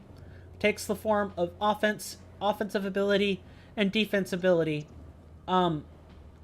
Your chance to hit is your offense is subtracted from an enemy's defensive ability. The higher your offensive ability is, the more likely you are to hit something, because you will have a bigger number left over afterwards. Thankfully, it can't be 0. You can't just, like, miss all the time. It even says here, it'll always tell you, hey, you'll at least hit something 60% of the time. However, 60% of the time, or I'm sorry, 40% of the time, you'll miss 100% of the time. You don't want to be missing things. Additionally, offensive ability is crit chance. You want gear with offensive ability on it. You want to increase its spirit. No, it's cutting. I went over this in the first episode, and still mix it up sometimes. Isn't that just awesome? Also, I'm going in the complete wrong direction for this quest. I just realized. Get away from me. Oh yeah, and you'll also meet enemies who just occasionally stonewall you. Like, we use a lot of lightning damage here. So we'll have enemies that don't... they won't straight stiff you up, but it'll basically, like... It'll be like hitting them with a wet noodle. And you have to, like, diversify your damage portfolio a little bit. In Grim Dawn, this is less of a problem, because your damage portfolio is diversified by design, In Dawn of Masteries, you're expected to hyper-focus. I suppose that's one difference I could talk about in, like, the expectation, and how the mod plays versus how the normal game plays, is that because you can only do things about every 4 to 6 seconds, defense is what you want to prepare for. I forgot where I was going to take that. You always want to be... You want to diversify your damage types, and not all of your... You even want to diversify your defensive abilities for the same reasons, because many defensive abilities either care about one kind of damage or another kind of damage. If I look at elemental armoring, it increases elemental resistance, and elemental damage is fire, frost, or fire, cold, and lightning. Those 3 damage types. This does nothing for you for acid, for vitality, for aether, nothing. You get nothing out of this. And lots of enemies in this game use aether damage, use vitality damage, use poison, or inflict pierce, like use pierce damage. So this does you no good. You even have to diversify defensive abilities from that standpoint. In Dawn of Masteries, it's not that the defensive... The way you go about gearing up your defenses hasn't changed. It's that so many more enemies are just prepared to totally spike your defenses with something you can't be prepared for. By hyper-focusing the damage type. So you, in turn, hyper-focus your own damage type, and that is a problem. It's just a different way to play, I guess is the point. It's not so much a problem, it's a different way to play. If you like something to be more like Diablo, you play this. If you want it to truly be its own experience, maybe don't play Dawn of Masteries. You know, play either Grim or Cataclysm or any one of the other mods, or just the normal Grim Dawn experience. That's just generally less involved. Even with the DLCs, I would say that the normal Grim Dawn, base Grim Dawn, is less involved than this game. Occasionally, since this is your first time seeing it, there will be blueprints. You have a blacksmith who can make you things. You don't start out with the blacksmith. You actually have to find the blacksmith. And the quest line for the blacksmith is flavorful. And you even have to make a choice. You have to make choices. Yeah, this game does not pull any punches about that. You can make different decisions. And those decisions have consequences, but usually it's in the form of what you get rather than like any sort of story impact. The only decision I would say has a story impact that I've seen is the one that I'm purposefully not spoiling, because it's part of the act we're trying to get to. And in the base game, your class choice can even preclude you, force you into making certain kinds of decisions. It's cool. It's really cool. You don't really get that in something like Diablo. In Diablo, your class affects your dialogue, but you're ultimately wanting to do the same thing, right? Like in Diablo 3, you're killing... I believe it is actually Diablo, the Lord of Terror. I really had to think for a second there. And while the dialogue can take a refreshing turn with the class choice, it can't really ever be anything more. And that's perfectly fine. Diablo just tells the story differently. Here, your choices have a real impact on the type of content you have access to. But the general story never changes. Also, all the dialogue, there is some voice acting, but it's if it isn't a main character, it's relegated to text. So you can say you can say a lot more that way. The game would probably be a little bit more chaste if you had to talk about everything.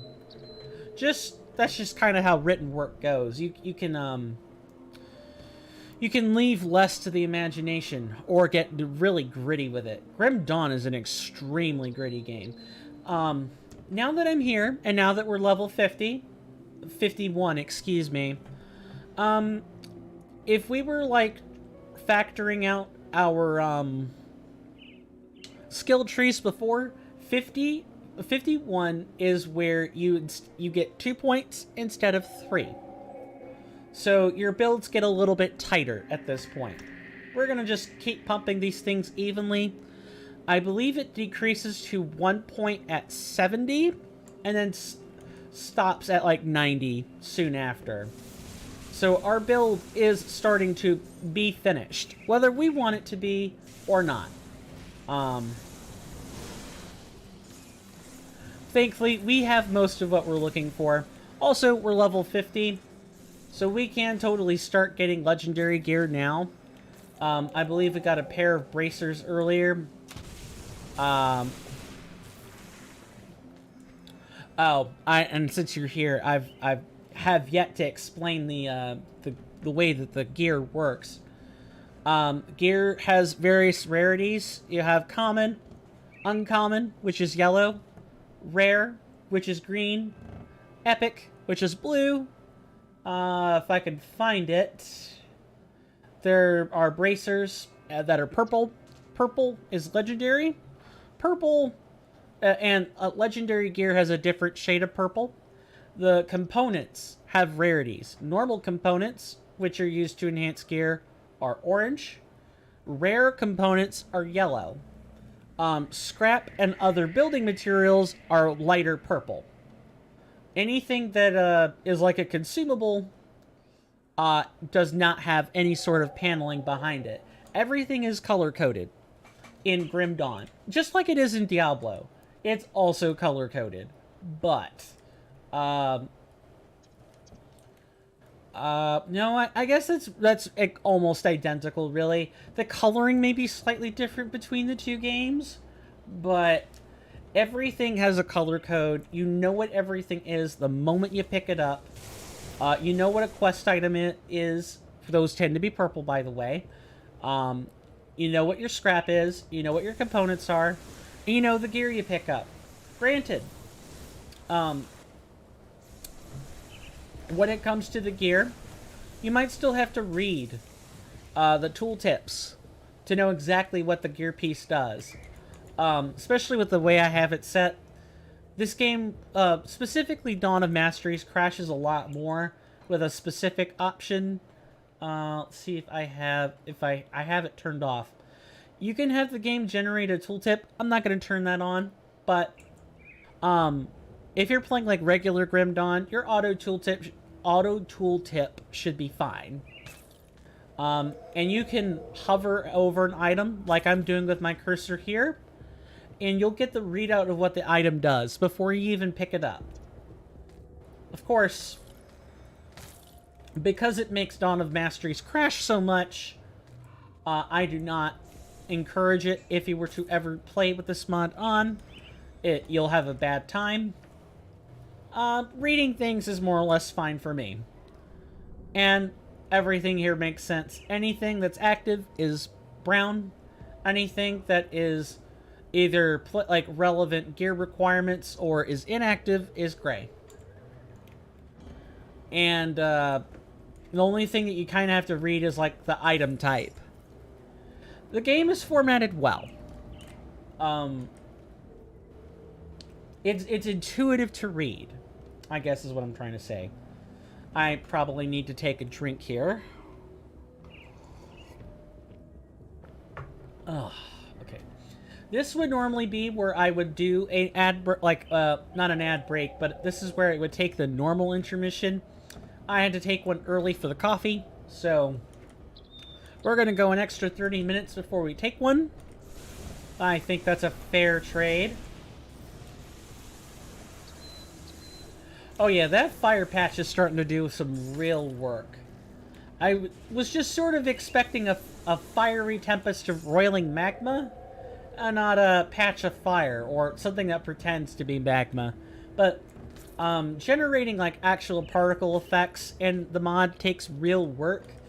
One of the nice things I'll say about Crate Entertainment, go quiet for a while listening to you, but terraforming your paths today and it's testing your patience and focus. No worries. Terraform away.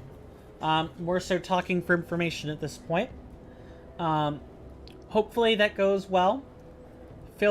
Make sure you take regular breaks.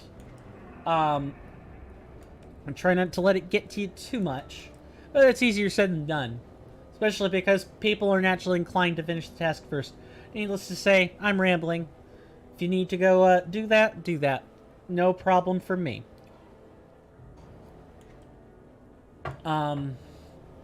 Crate Entertainment, that's the company that published and developed Grim Dawn, is a great company. They have a modder's kit for the game.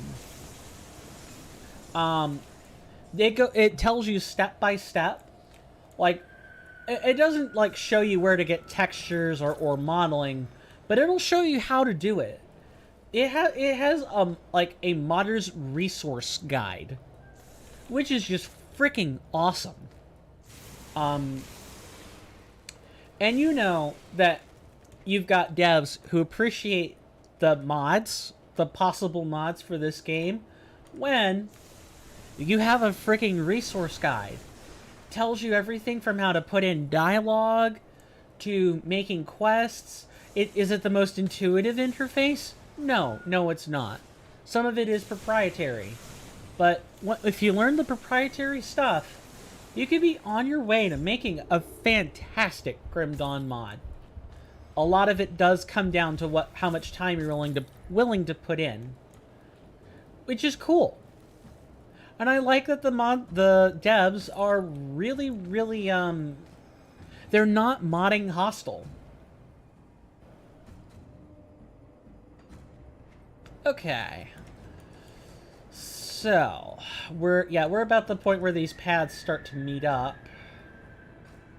And we did bypass Calderos. We will be coming back to the Steps of Torment. I would like to kill Lutra first.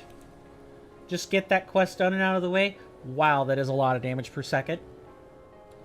How's everyone doing so far? And of course, if you're busy doing something, you know, no pressure to respond. It's just a general engagement question.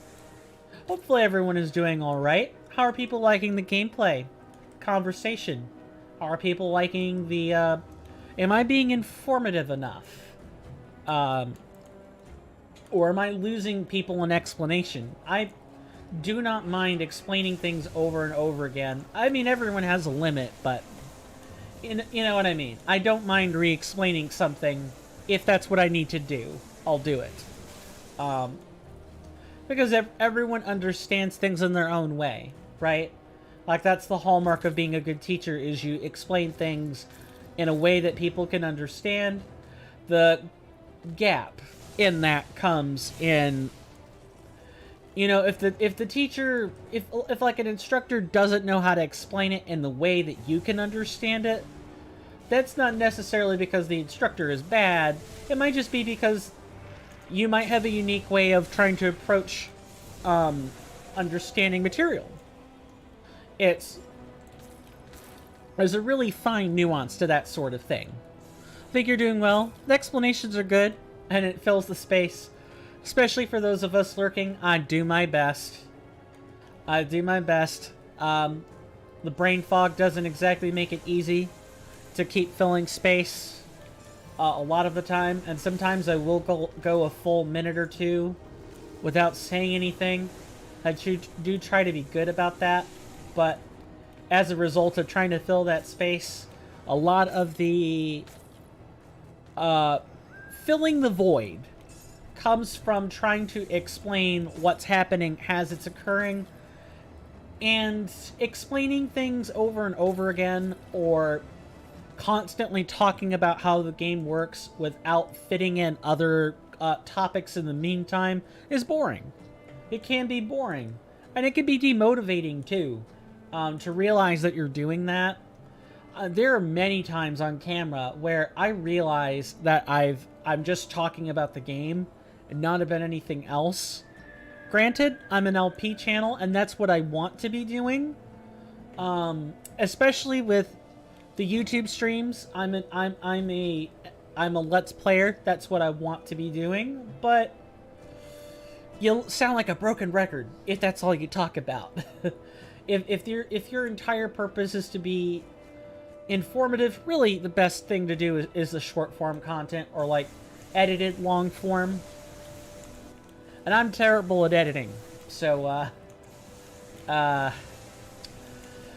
you know, I might be up a creek and without a paddle. Learning how to say things interestingly, succinctly, while also filling space and not boring people is really hard. I have a great amount of appreciation and respect for the content creators who do manage to go out and really just fill all that space effectively. There's no... Or the dead space isn't noticeable, I guess is what I should say. Even in like the most cultivated pieces of content, there's dead space. It's figuring out a way to make it feel natural. And even if the dead space is minimal, it's there. It's how you make it feel minimal, natural. That's my goal. That's what I want to do. It's not...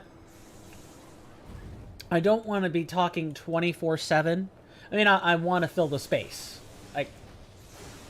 And I suppose that's the part of what makes this conversation so difficult, is I'm constantly having to double back over my explanations and clarify things so that they're not misconstrued. But you want to fill the space in a way that isn't just talking about the same stuff over and over, or constantly offering new bits of material for analysis and discussion. Or, you know, find new ways to make people laugh. It's really the big thing about content creation, is you kind of want to make people feel something. And feel something compelling. And that's hard to do it for, you know, someone who's just playing video games, and that's kind of all you do. I am a more well-rounded person than that. I can talk about other stuff. I've done that today. I've done that on this very episode of the LP. But it clashes with the stated goal, with the goals of the channel, which I want to show people how to competently play a game. I'm not, I want to show you guys content I would want to watch. That's kind of the rub. And if I don't want to sit through... What are my words I'm looking for here? If I would have a tough time sitting through... sitting through content in which either it's just not funny, or... You know, I can tell someone is struggling. Could be a problem. I'm struggling. I'm struggling right now. But I'm only struggling because I'm trying so hard to explain this in a way that is actually palpable, understandable. Think you're doing well. Explanations are good. Fills the space. Yeah, I think I might have read that already. Thank you anyway. I appreciate it. Over here... in this portion of the Broken Hills, and you're going to use your local map more often than you're going to use, you know, the world map. The world map is for pinpointing rifts. If you want to actually know about the topography, you need to use the local map. Over here, also, I mentioned earlier that Lutra was this way. I was wrong. Lutra is actually down this winding path. She's over here at this giant nest.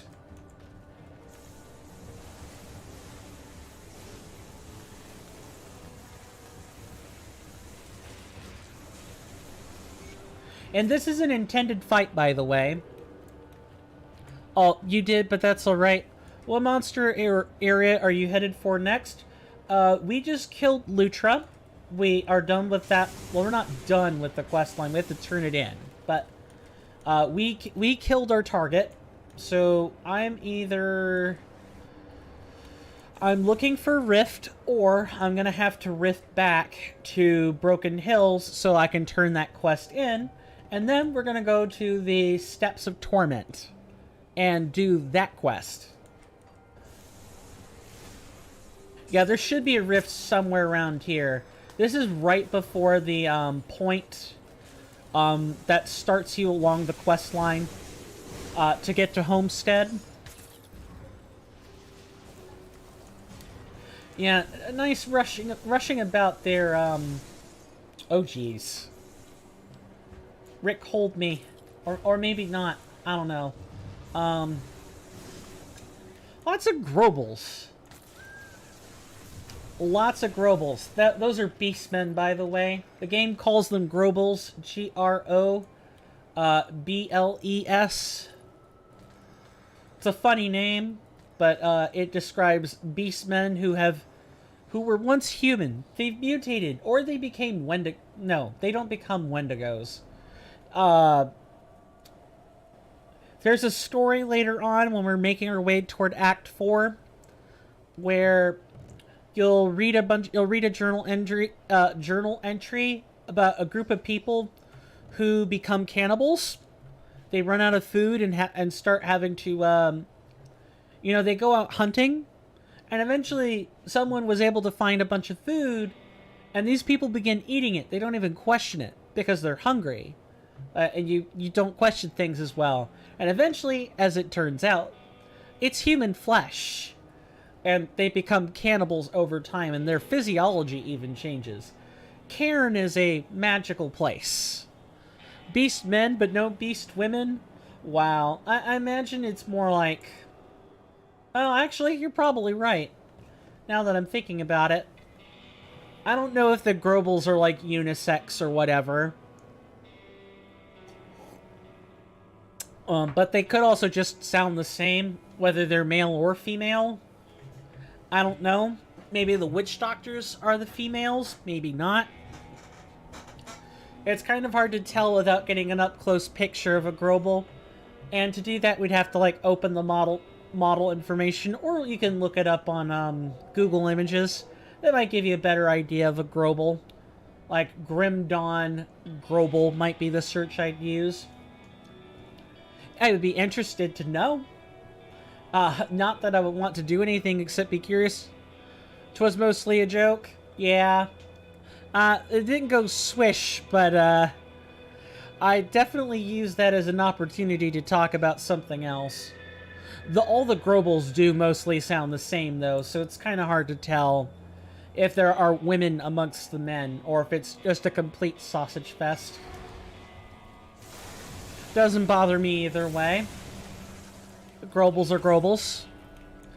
And the grobles will actually... Well, I don't know about that. The grobles are territorial.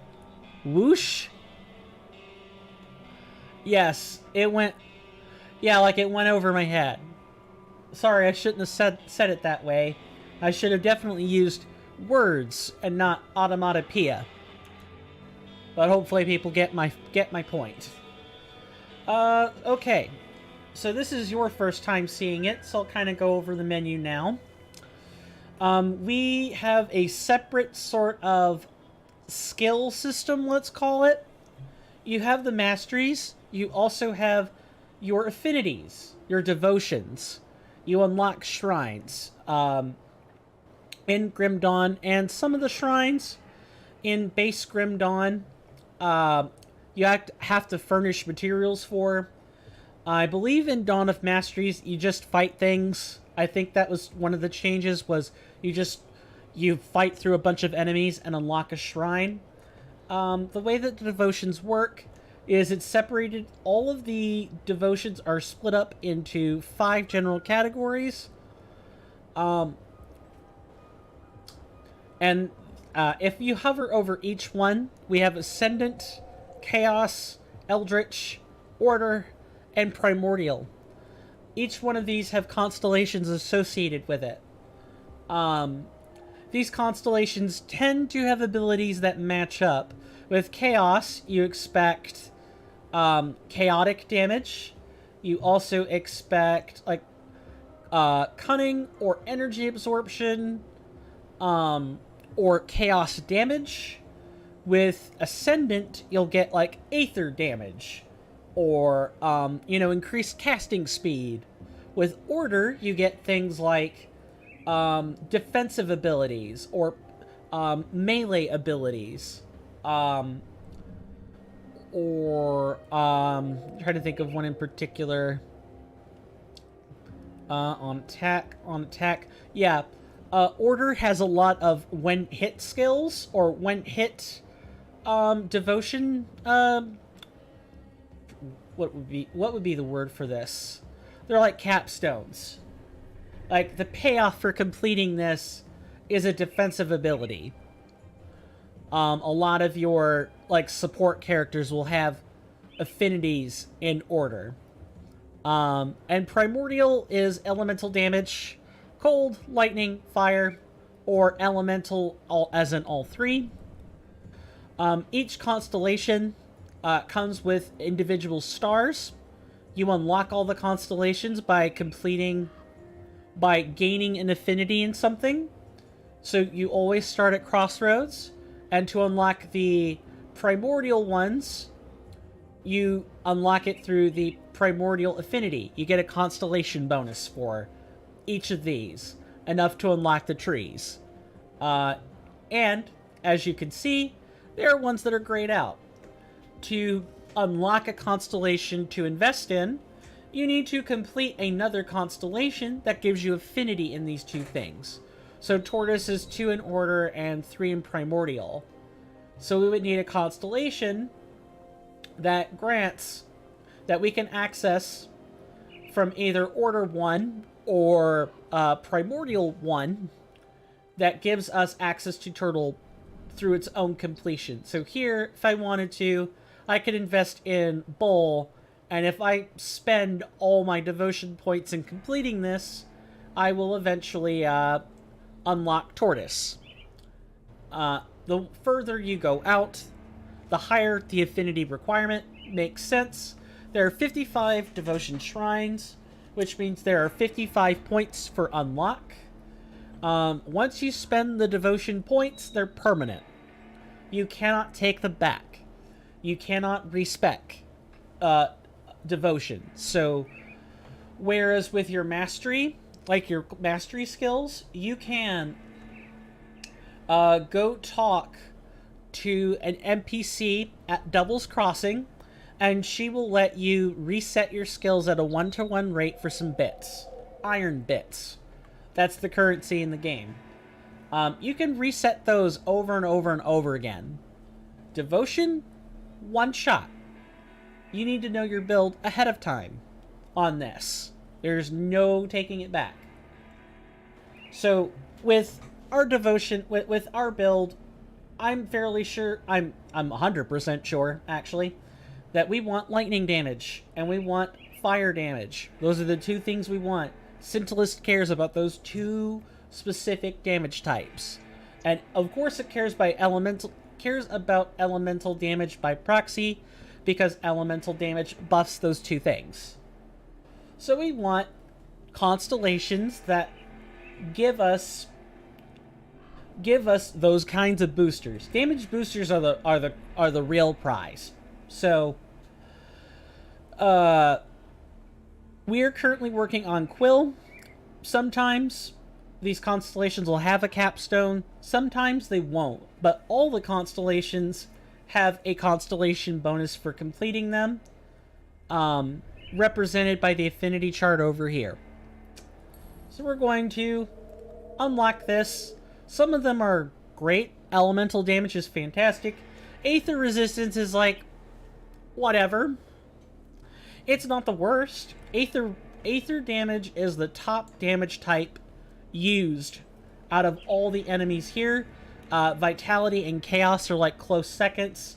So if you have resistances in those three things, plus physical resistance, you'll actually be set up pretty well. there won't be too many enemies that can catch you off guard. There will be some, but only for specific sections of the game. Whereas if you have something like lightning resistance, you're going to be shafted a lot more often. Not everything deals lightning damage. You can, but they won't. Hopefully I'm coming across as making sense. What am I trying to do? What am I talking about again? Foghead. Oh, hi. Elsa? That you? Watch your back.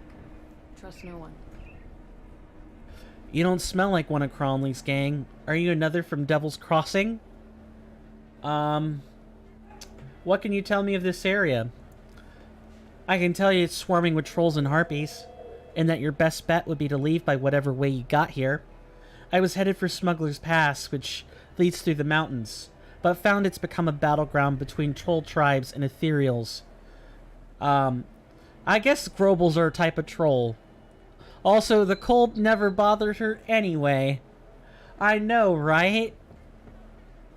Yes, with a name like Elsa, that meme is now... That little line from the Frozen movie is now etched in everyone's head. The name is tainted. It's like people with the name Karen or Chad. I feel really bad for those people because now their names are associated with like defamations of character or memes. No one's going to take them seriously. Well, no one's going to take them seriously, but they might have to like work past the stigma of the meme. You know what I'm saying. If you're not familiar with trolls and their ilk, they have a perverse predilection to abduct and keep humans as mates. Ew! Gross. Grobles? And humans? More likely than you think. That's not the fate that I have planned for myself, nor as possessions, so I'm biding my time, looking for another way through. I take it you have some experience with trolls? I'm not sure how you meant that, but in either case, no. I've never seen a troll until after the Grim Dawn. Just heard the odd tales of travelers gone missing or abductions from villages in the mountains. Apparently there were a lot more of them living up in these remote parts than anyone realized. In some folklore, trolls are a primitive ancestor of humankind that never advanced beyond their bestial impulses. Others say they're the terrible result of generations of inbreeding among small mountain tribes. They're temperamental, greedy, and extremely violent, with just enough cunning to be dangerous. What do you mean by another from Devil's Crossing? I encountered another survivor from Devil's Crossing just recently who convinced me that Homestead was a place where I could help make a difference. I never got a name, but he cooked a fine meal, and told me many remarkable stories about political intrigues in the time of the Empire. Then he set off by himself. Oh, you mean Olgrim. Okay. And I'll explain about Olgrim in just a second. If you were headed to Homestead, why didn't you join him? He just got up in the dark of night and told me he was headed out. Heading on. Goodness. As he had urgent business in Homestead, I warned him that it would be wise to wait while the trolls and eetherials fought it out in Smuggler's Pass. But he said that he could pass unseen between them if he was alone. It sounds crazy to me, but he was a likable fellow, and I hope he fared better than I expect. I plan on fighting through Smuggler's Pass. You could join me. I appreciate the offer, but as I said, the fighting seems a little too intense up there right now, and I plan to wait it out. I advise you to do the same. But if you insist on pressing ahead, I hope you prevail. And the last port of order. If your name is Elsa, then a mutual friend is looking for you. I can only assume you mean Mornay. Idiot nearly got me killed out in old Arkovia. Bandits got us in the night, drawn to his damned fire. They tied me up and dragged me back toward their camp, probably to share me with the rest of their gang. I told you, this game gets gritty quick. Shame for them, they weren't very good at tying knots. I slit their throats while they slept and made off. on my own. Why didn't you return to Borneo? Well, I thought he was dead, but knowing he's back in Devil's Crossing makes me even less inclined to return. He's not a bad man, but I can't stand to have him fawning all over me like a replacement for his dead wife. He believes there's some great romance between us and refuses to accept I have no such feelings. Should I tell him you're alive? Oof, yeah, that's, rough to hear. It might be better that he believes me dead. The last thing I need is a lovesick fool pursuing me through this hellish world. Okay. Goodbye then, Elsa. Yeah, he's not like a bad man by any stretch. He's just... he's in love with her. And hasn't really gotten the hint yet. He's also something of like a local... not a war hero, but... you know, the Grim Dawn is like an apocalyptic event, and humanity is having to band together against the aetherials and the chthonic entities. So, you got a bunch of eldritch horrors coming after you, and a bunch of spirits from a different dimension coming after you. And people desire companionship. It's pretty rough. Maybe not so much children. The dragging her off part, yeah, that would be Cronley's gang. Oh, did I mention there's just like a gang of marauders, with crystals embedded in their backs, that are part of the ethereal war machine? Yeah, that's Cronley's gang. We dealt with them in the previous act. We killed their leader, who was just a sadistic bastard. Yeah, she probably... If it weren't for her, I'm glad she was resourceful. We would have probably fought her with a crystal in her back. Or something along those lines, if she didn't die from having a crystal shoved into her back. There's a lot of intricate lore for Cairn. I could talk on and on about it, but it would require sitting through the beginning. And I'm not sure I want to bore people with that. Maybe in the short form for the game, I'll actually go over some of the lore. It's really cool. The devs did not have to write out the story to this level of detail, but they did. They did, and it really shows. Is it voice acted? No, but who cares? Oh god. I teleported into that. Great. Oh, where is this rift? I could have swore it was up here somewhere. Now we get to the less fun part, where I can't actually use any of my skills. I just have to kite things and kind of hope for the best. Speaking of, like, kiting things and hoping for the best, you might have seen these, like, vital essences and food rations. If you'll notice, the health bar has, like, a golden sheen over it. Have to go for a bit, but you think you could check our DMs on Discord in a few? When you have a moment? Sure. Yeah. I did see the stuff in the, you know, our tabletop Discord, but I haven't had a chance to respond yet. I was either in class or was preparing for this stream. Or vegging out. But if it's something else, then yeah, I'll take a look at it. Thank you very much for hanging out. I appreciate it. Especially asking all the questions. Getting me explaining things keeps the dead space to a minimum. Really appreciate that. Hopefully your business or whatever you need to do goes over well, and I look forward to seeing you again in the future. Just tab over.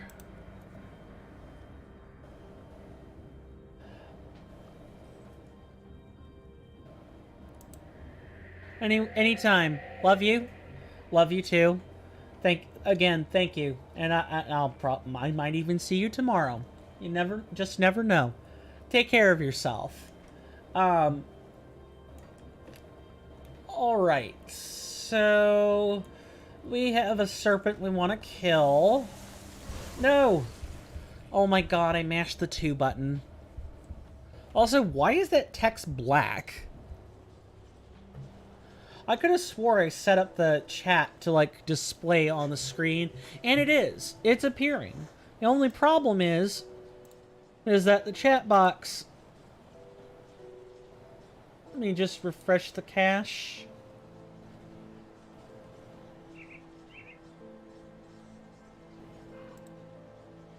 What the heck? That text is wrong. Really wrong. Okay, well, we don't want to, like, sit on our laurels for too long. Let's go and kill that enemy real quick. Hopefully I don't have to make a huge walk back. Oh, right, I parked a rift here. We have to walk a long way.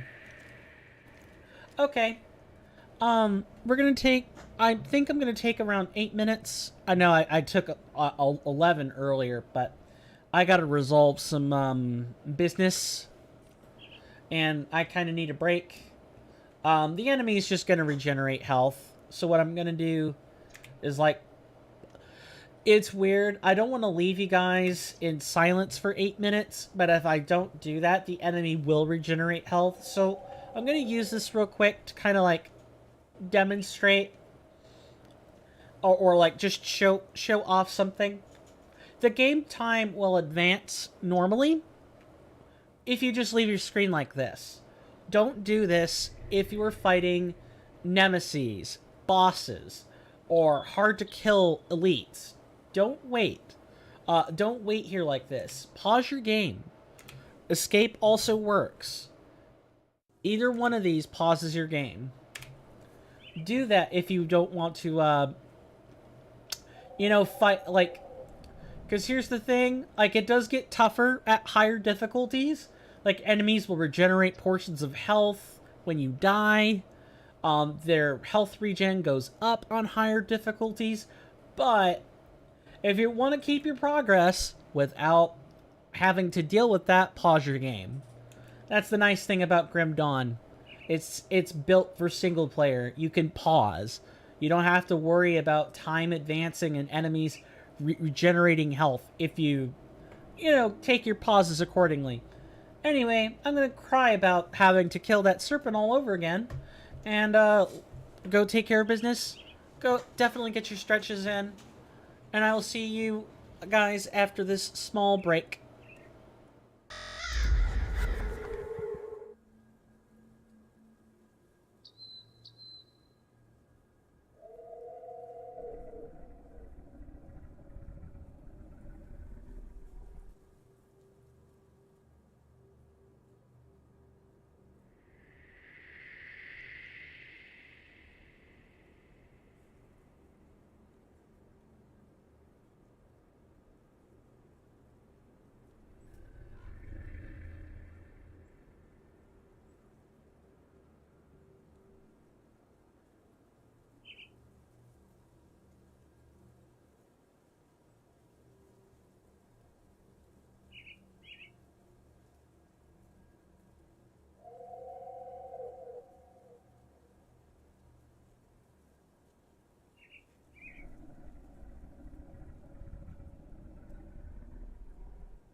I'm sorry about that, folks.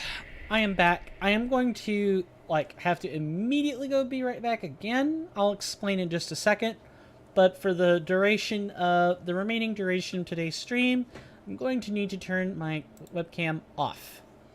I'll explain in just a moment. See you guys in another moment.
Sorry about that.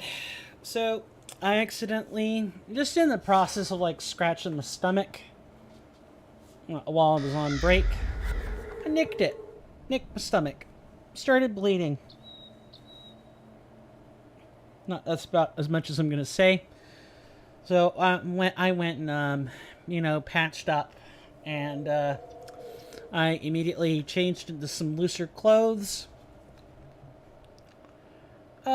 So I don't want to, show myself in shorts and a shirt.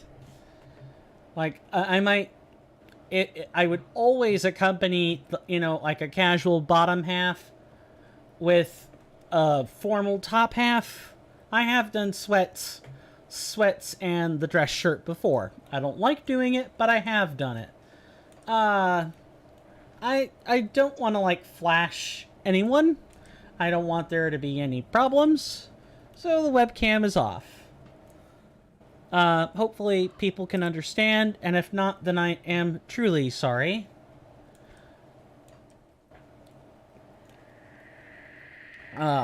Just you hate to see it. You hate you hate to have to change out of your nice clothes because you're bleeding. I like my nice clothes. I'm comfortable in my nice clothes. Do they squish me? Sure, just a little bit. Just a little bit, but all formal clothing does this. Makes you just slightly uncomfortable. I'm used to it. I've mentally partitioned that out. Of course, you can only go so far, but yeah, I've found a way to partition myself so it's less of a concern for me. But I don't want to take a chance of flashing anyone. So, how do you like your coffee? To those that may be watching, how do you like your coffee?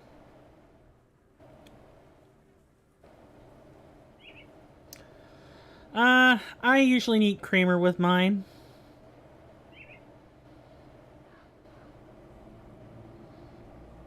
Yeah, I usually need creamer with mine. Okay, where's the live chat? It's right here. I can look at it there. I'm looking for a particular parameter of the live chat. I'm still not really quite used to my setup. What can I say? It's gonna be here. Okay. That's what I thought.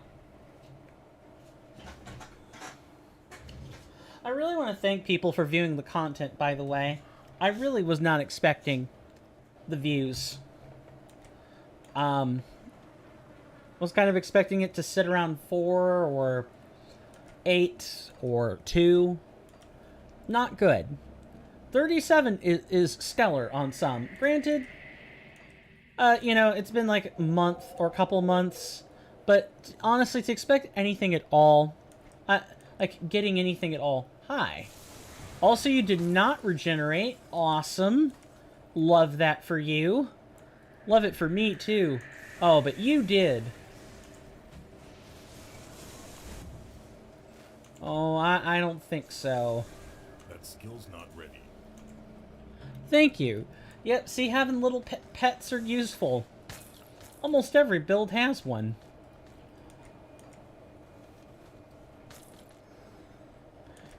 And, note that this was not my excuse. You know, to, like, start stripping before stream even ends. I am in shorts and a shirt. Just, you know, I don't want to get blood on my nice clothes. It's hard to wash out. Alright, I think I'm honestly over-explaining it to myself. I just feel bad that it's happening, honestly. I don't like doing it, but I think I'm probably making a bigger deal out of it than other people are or would be. Don't worry, it's all bandaged up. It's got ointment on it and everything. It's not the first time I've gashed myself with my own nails. Won't be the last. Especially feel for anyone who has particularly long nails. I really do. Especially the nail extensions. I imagine they make some excellent back scratchers, but you know, those things aren't exactly sturdy stuff. Nail extensions snap really easy. Or they can snap easily. You don't put on nail extensions unless you're, you know, trying to look pretty. Or I guess if you just want to?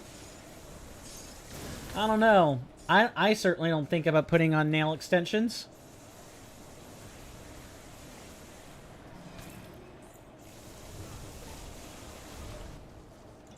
Oh, I could just see that patch of Aether Fire just doing so much damage.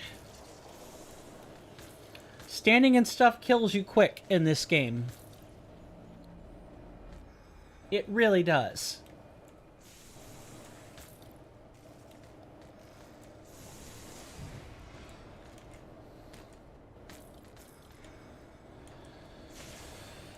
So you might be wondering, what are we up north for? Didn't we have the steps of torment to go do?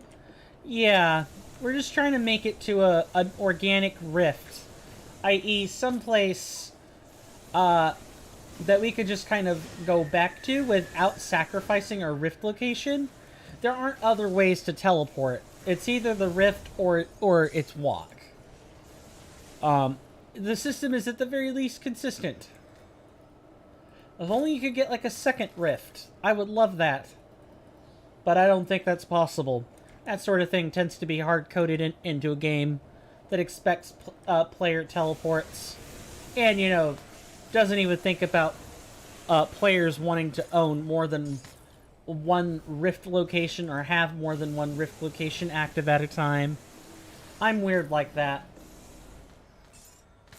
I'm the person who probably wouldn't have a problem if the rift system were that robust. 50? 25? 10? That's fine.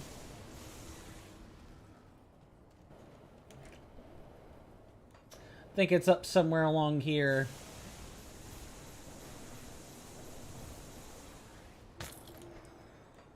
And really, these grobles don't stand much...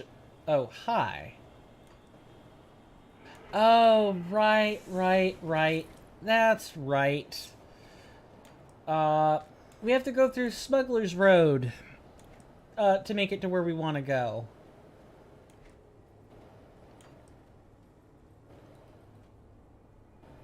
Let's do it then, shall we? Smuggler's Road has aether fire. Yeah, you'll find more aether crystals here. There's the rift we were looking for. Alright, now that we're here at Smuggler's Pass, let's go back to the Broken Hills.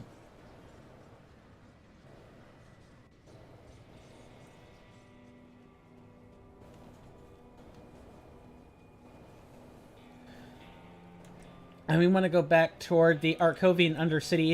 If there's an NPC nearby, there'll be a nice blue dot on the map. You'll know right away where they are. If they're multiple, then God help you. I can no longer sense my daughter's anguished presence. Is it finished? It is done. She suffers no more. Thank you. You have delivered my poor daughter from an eternity of lonely suffering, fear, and hate. Now I shall repay you in the only way I can. Yes, we get an attribute point. Hooray! The best kind of reward is an attribute point. We have 2 points, one from leveling and one from that quest. And I think leveling spirit would actually be good this time.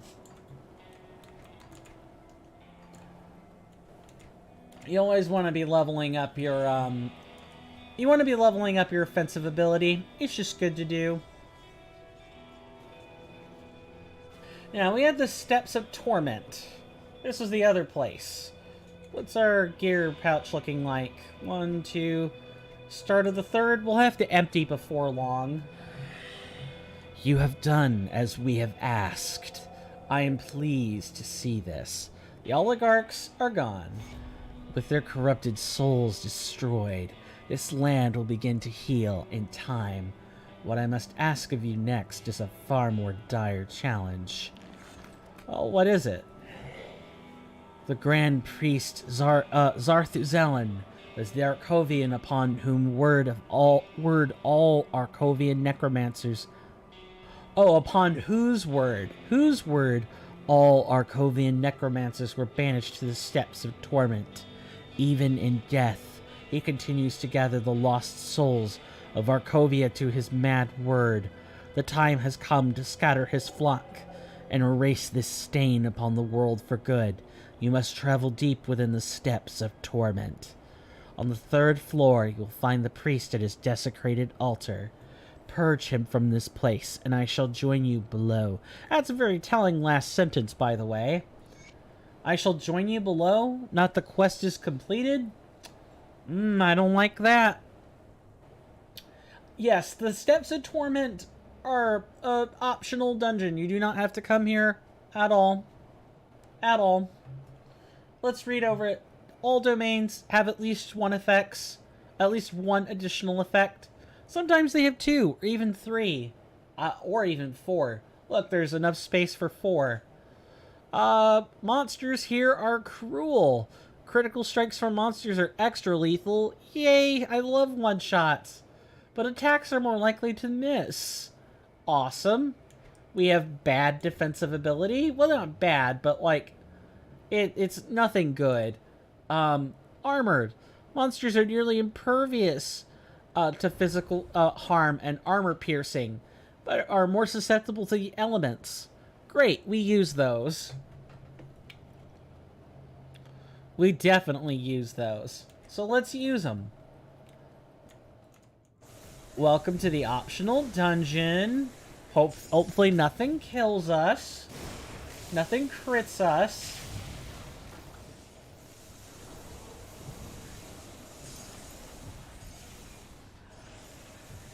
Skill's not ready. Good grief. Yeah, see, this is what I'm talking about. These storm shrieks were fairly resistant for a while before they just started to melt. Some enemies in Grim Dawn are like that. They're a problem until they no longer are. Sometimes it's like your typical mage who erects a shield, and that shield, like, absorbs damage.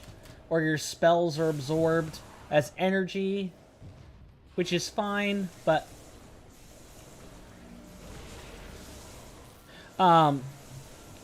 which is fine if you're allowed to do it. I don't see why the enemy can't do it, but you know, some things that the enemy does can be a little unfair. Absorbing my spells as energy and just straight up bypassing all my spacing tools, not right. Then again, that's what actual real defensives are for, and not things like teleport. Teleport is not what I would call a real defensive ability. It is a repositioning tool that has defensive applications. Mainly in the form of avoiding damage. It doesn't actually protect you from damage that you have no choice but to take, or from, you know, an enemy suddenly closing the distance and deciding to do away with you within a second. Like that giant crab. The frickin' alien crab. The crabs, man. It's always the crabs in these games. Why can't there just be normal crabs? Why can't it be Sebastian? Under the sea. Under the sea. Why can't it be that? Why does it have to be killer crabs? Even Mr. Krabs would be better than this.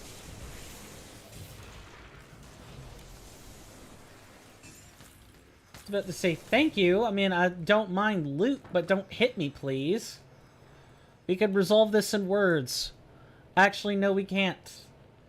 Because these things only understand one thing, and that is violence. Physique? 400 points, please? Alright, sit list. Let's keep going. It definitely becomes more prudent to, like, focus your skills. And not just, you know, put points willy-nilly. I'm kind of doing something you probably really shouldn't do. That's okay. Use me as a model for what not to do. Oh, did I mention that this has an intro section? That's right. There's no 3 floors. The 3 floors come after this point. Yay!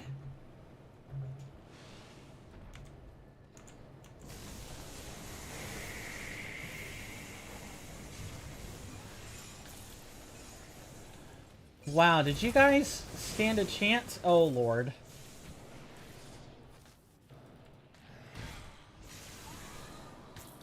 These guys just aren't trying. That's okay. We'll meet a giant crab eventually, and that'll set us straight. See? The cockiness already commences. Can't help it. This is the hallmark of a good build. Shredding things in 5 seconds is exactly the order of the day. No questions asked.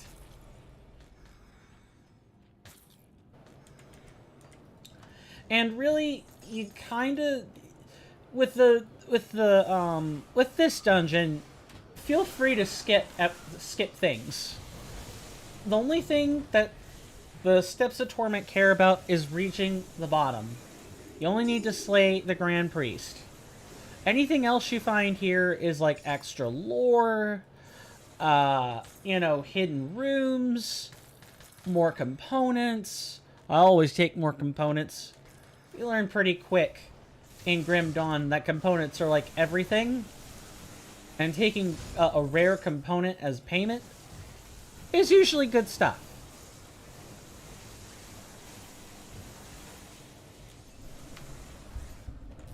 Jeez.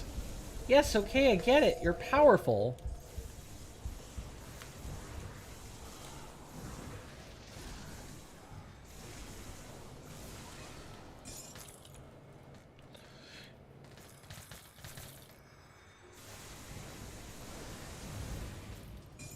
We can take out the trash, but the bosses are going to give us a problem, huh? I have friends who are like, who prefer builds that go in the complete opposite direction. Who cares about the trash? It's all about that boss DPS. If we can kill the bosses, the trash won't matter, right?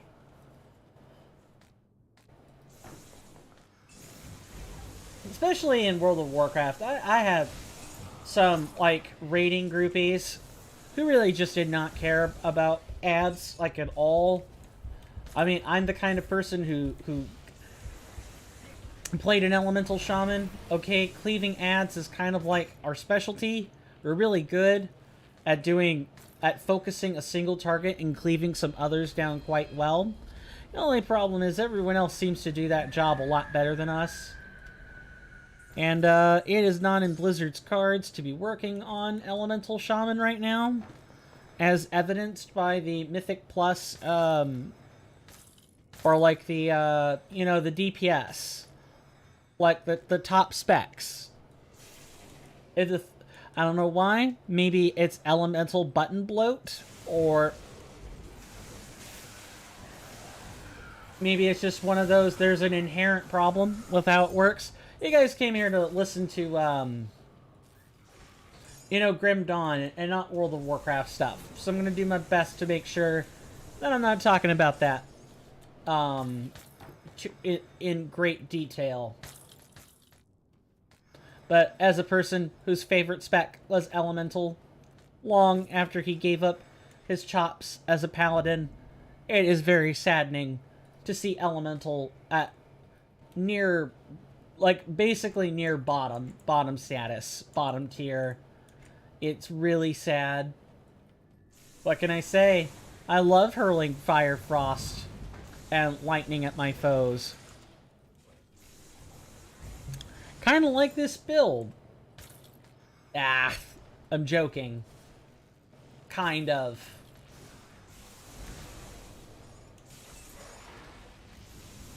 And really, with this build, I wouldn't say that our damage has gotten worse, but enemy health pools have certainly increased.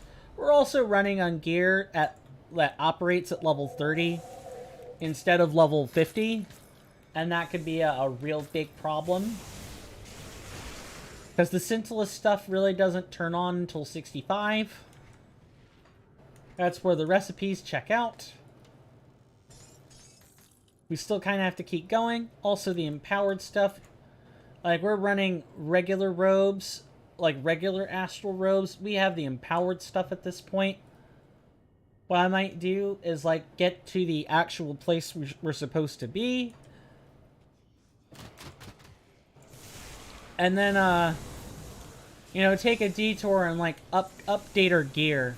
Or I can do that off camera. Your choice. 50's a pretty nice break point, though. Maybe there will be a legendary somewhere that's worth using at level 50. We have over 200 epic tokens. We can swing some legendaries our way.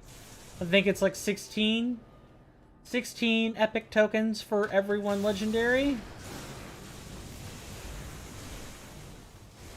Fine for my standards. Good grief, Charlie Brown.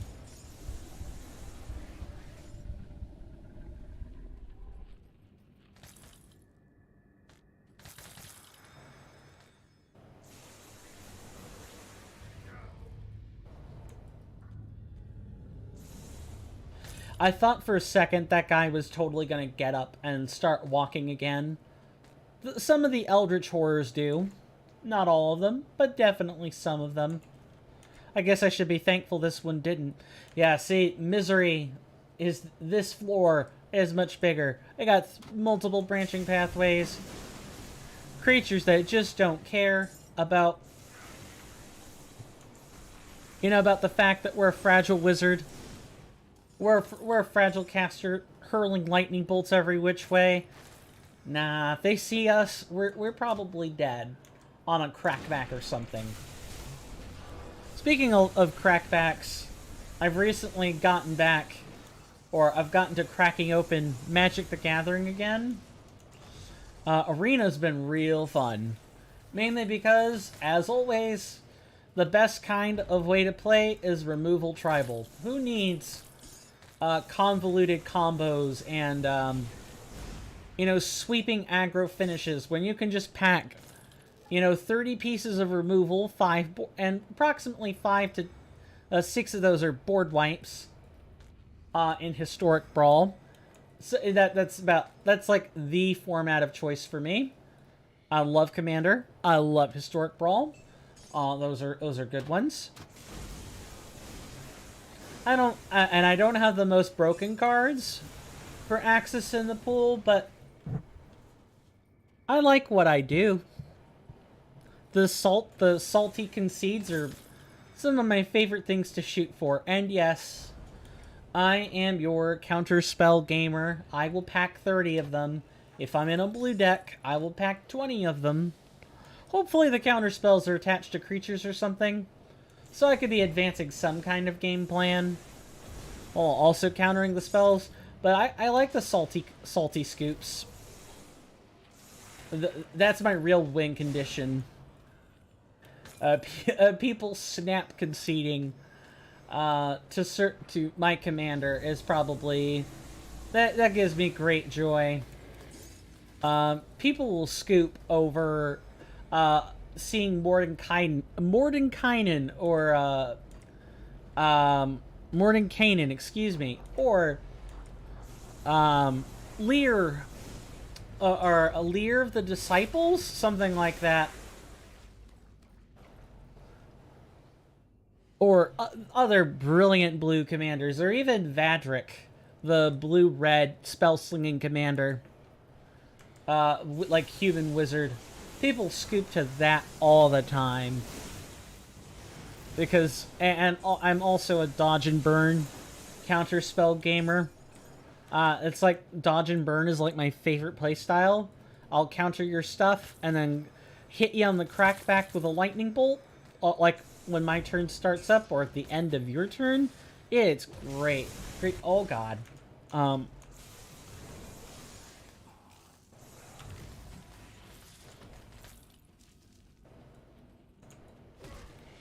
I like how the lightning tethers can show me where, like, an enemy, like, of that nature is going to go.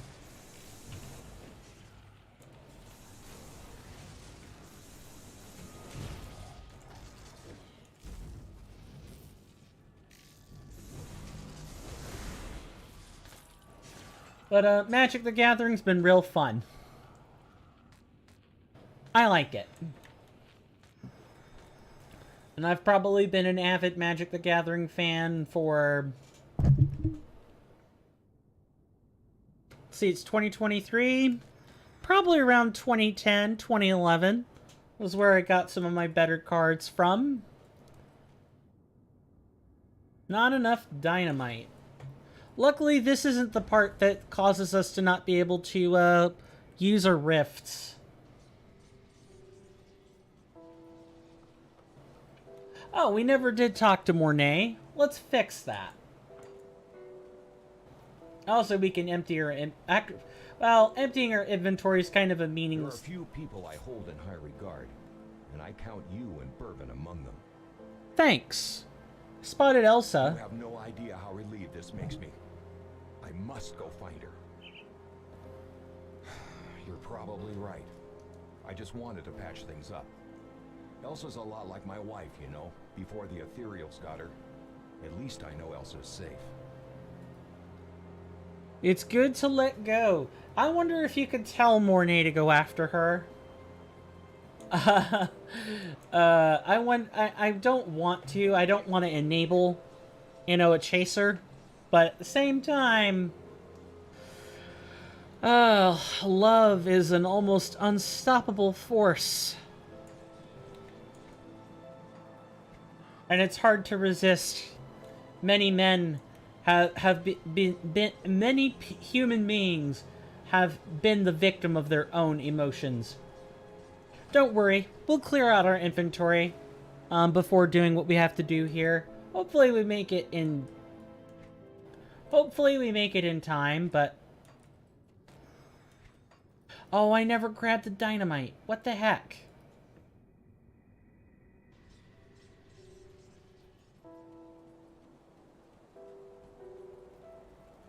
Come see what's left of Von Wares.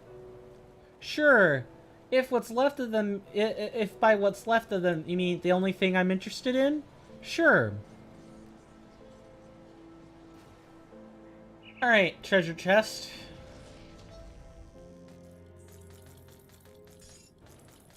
Yeah, that was about 7,000 iron bits. That's usually worth the risk. Oh, hello. Yeah, I'm glad I checked that. Sometimes approaching the sarcophagi in these old Arkovian ruins will bring out the dead.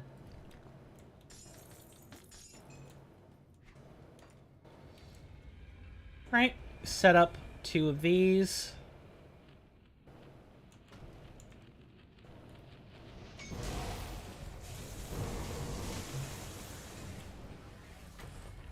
And with just a little bit of setup, the shrine is ours. I think that was like, what, about 8-9 seconds? Maybe more like 7 seconds of setup. And it was a non-problem. Alright, let's keep putting points in this. Health and energy is good. Every time we have to reserve a chunk of our energy, it does get a little more likely that we run out. So it's nice to have some extra in the way of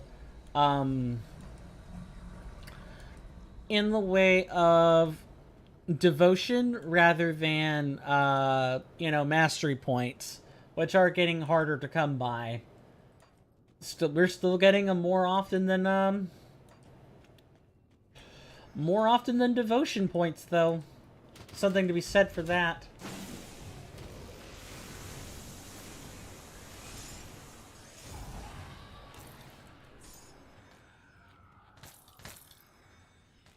And I popped that ring for entirely nothing. I don't believe the Steps of Torment or any of its floors change per boss. I believe, but, you know, I believe the enemies do get worse between floors. So, you know, like, the -6%, I'm sorry, the 8% physical and pierce might not mean much to us. But that 25% extra crit damage means a lot. Because we'll be getting one shot more, just that much more often. Lots more things will start one-shotting us just in general.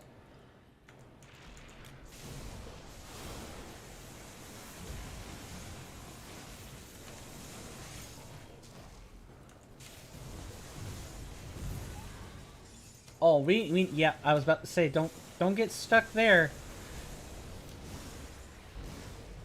You have to learn when to, like, when to run. And that can be a problem for these kinds of builds that really just want to sit there and you know, cast their spells. We can't always do that. Lots of things want to bop us over the head and kill us. And are able to do so, by the way, with little purchase from us. Little resistance.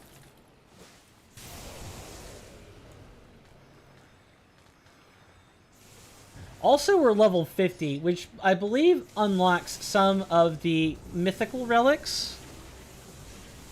Or, like, transcendent relics.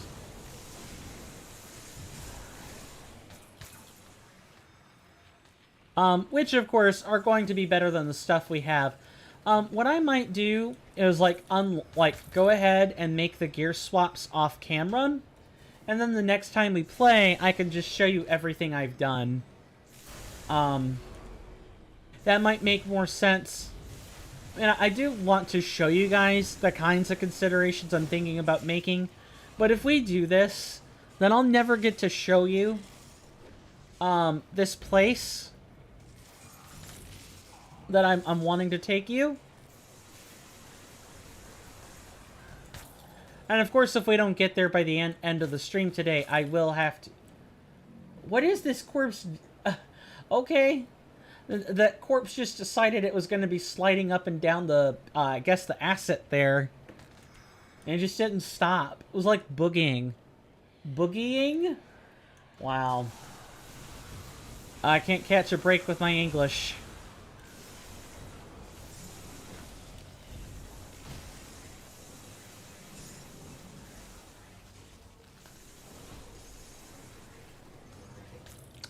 You may have us rooted, good sir, but...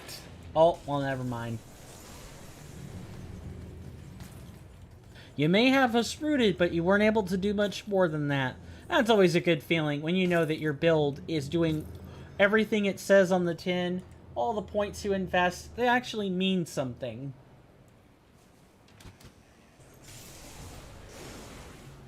Or, wait, am I misremembering how this goes? I might be, now that I'm thinking about it. Because here is, I believe, where you fight this guy. Not here, but...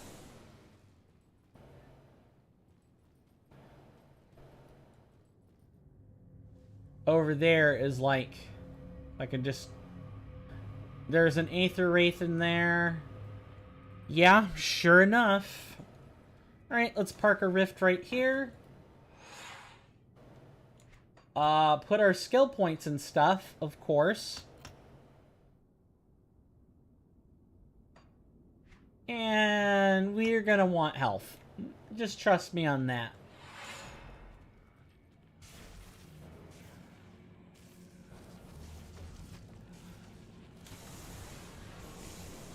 Especially once we start zapping.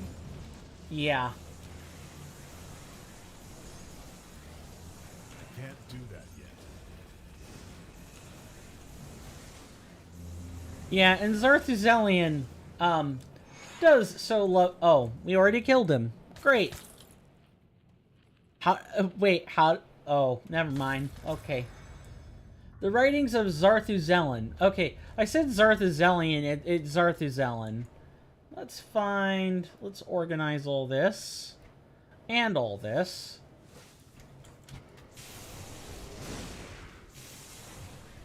You guys most assuredly thought about trying to ambush me, but it didn't work. And all this. Alright, so now it'll appear right here. The one they call Urubaruk makes mockery of the gods. The Lord Executioner cut at his flesh, but the wounds refuse to bleed. His limbs grow back. His skin is impervious to flame. I believe the time has come for me to descend into that vile place and deal with the heathen myself. We shall see how he reacts to the cleansing flame of the divine. Oh, really? Yeah? How did that turn out for you? Oh, wait. You died. Gates of Anguish. Sealed by ancient power. Requires a skeleton key. Yeah, we're here. This is what I wanted to show. This door. I kind of liken it to a rift. You know, when we're going through rifts in Diablo, whenever a player would go through a rift, some rifts are one-time deals. You die, that's it. There's no going back. No take-backsies on certain settings. This is kind of like that, but not a rift. You have destroyed the priest. It is finished. My master will be pleased. For your service, I bestow upon you this key. It is the only way to unlock the ancient places of this world. Ancient places? Yes. Many doors were sealed long ago by ancient powers now lost. The doors before you were secured by such means, but I must warn you. The key will be destroyed once used, and the doors will not remain open for long. Once inside, the only way out is past the Lord Executioner or through death. Alchemos. He was the Arkovian charged with Urubaruk's torment. Now he will suffer for all eternity. Ask and I shall answer. Thank you for answering these many questions. What do you do with the key?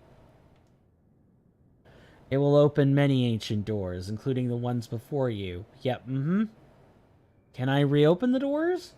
No. Once the doors are sealed, you will have to return another time. What was the purpose of the Steps of Torment? It was a place of torment and lifelong imprisonment. for those the Arkovians deemed unworthy of their perfect society. In the end, it served as a prison for all necromancers of Arkovian descent. Why are you serving Balvaruk? I am sworn to protect him, even in death. He has proven to be a most interesting companion in my afterlife.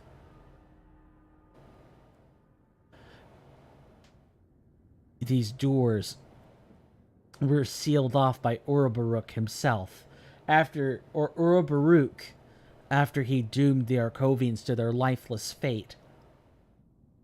Beyond them are the Arkovians he cursed to an eternity or suffering, only a fraction of the torment they put upon him. You must be wary. The damned trap below will pose a far greater challenge than any you've faced within these halls. Who was Urobaruk? He was a great scholar and master of the necrotic arts. His greatest and most terrible achievement was turning the Arkovians' lust for immortality against them. Alright. We have skeleton keys. You just need to go retrieve them. Alright, let's empty our inventory. You know what that means? It's another round of, Oh, he gave us a key. We don't need to go retrieve one. If you talk to him, he will give you the key and the means to make another key. It's very expensive. You will have to farm bosses of all kinds to get access. And you also need a fair amount of corpse dust. That's just a normal generic component. That's fine. The ectoplasm is a component you can make. You can also just find it. But the Blood of Chthon is like a scrap item. It's a crafting material. You can only get it by farming, by killing. And only by high level, by killing high level, the Cult of Chthon. Like, Cult of Chthon members. Yeah, the Chthonians. Okay.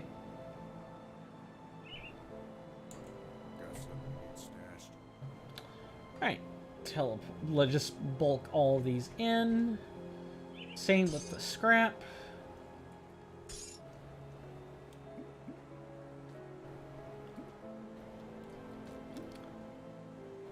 Nice. We can probably start piling up our stuff like this. I know. Every moment I spend doing this is just another moment we can't spend actually being in where I want to show you, but this is important. Unlike these sort of ancient places that the spirit was talking about, they block rifts. You can't rift out. And if you log out of the game or quit, you'll be sent back. So don't do that. I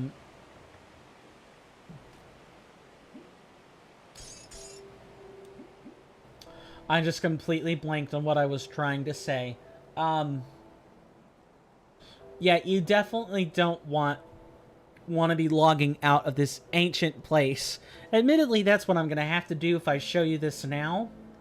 But if I don't show you it now, we'll have to fight through that again. And by we'll have to fight through that again, I mean, I'm going to have to do that off camera so that we don't have to do that again. The joys of creating content or entertaining for a live audience.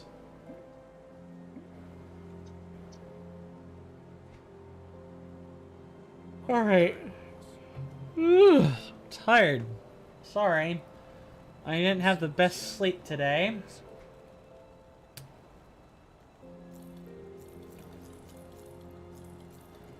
See, we're already back up to almost 800k. And of course, we're just going to kind of be pivoting along this point. And when we travel to this rift, we'll want to come prepared with dynamite.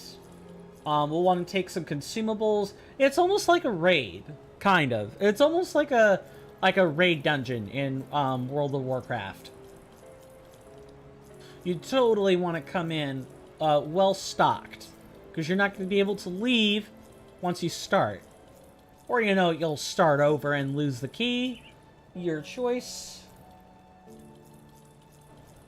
And those keys aren't cheap.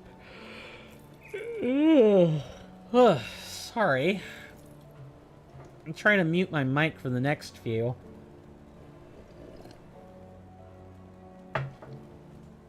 But I think you guys will like it. Especially this one. This one's like your first. It's the first real one that you're shown. That you have the chance to just opt in and do. There will be some other really cool rifts that act as like secondary dungeons. Or places to find... pathways toward these ancient places the spirit was talking about. I think there might even be a devotion shrine at the end of each one. Don't quote me on that. But the Steps of Torment are not a place to be trifled with.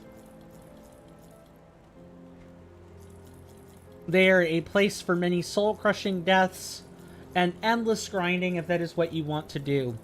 I believe I cleared it out one time in Base Grim Dawn, so this is not unique to Dawn of Masteries by any capacity. The only thing that'll really change is like the enemies within it. We might even disable the Grimace settings for this, because there's no, you don't get a retry. You start completely over if you if you die in there. There's no coming back. So it's just something we should be aware of.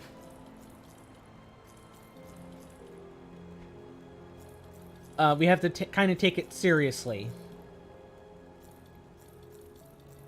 So, speaking of like raid dungeons or like these massive undertakings, let me just put these up here so I can get access to them. Anyone else ever undertake like a massive mega dungeon? Even experiences from tabletops count. I was in a mega dungeon. I've also designed a mega dungeon before. They're fun. They're really fun. But, you only do one of those as like actual bonus content. You don't make a mega dungeon obligatory unless it's like the last dungeon or something, or the second to last dungeon. Then you kind of want to make it, obligatory. Like you're heading into an enemy stronghold with who knows how many magical teleportation rift things or anything else. You should expect the unexpected. Speaking of unexpected things, I'd love to play, like, in the theme of talking about mega dungeons, I would love to play, Dungeon Hack for you guys sometime. It's a fun little, experience. How many would we say this is? Maybe 50? No, maybe 60?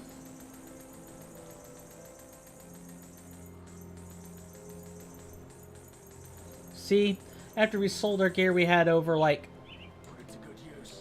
1 million iron bits. Which we can compress into iron bars, by the way. That is something we can do. Alright, let's dismantle this stuff.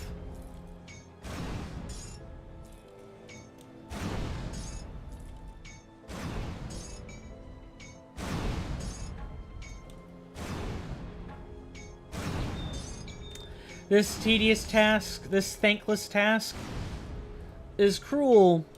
Well, not cruel, but it's just necessary. I was going to start waxing poetic, but I don't think that's a particularly smart idea on my part.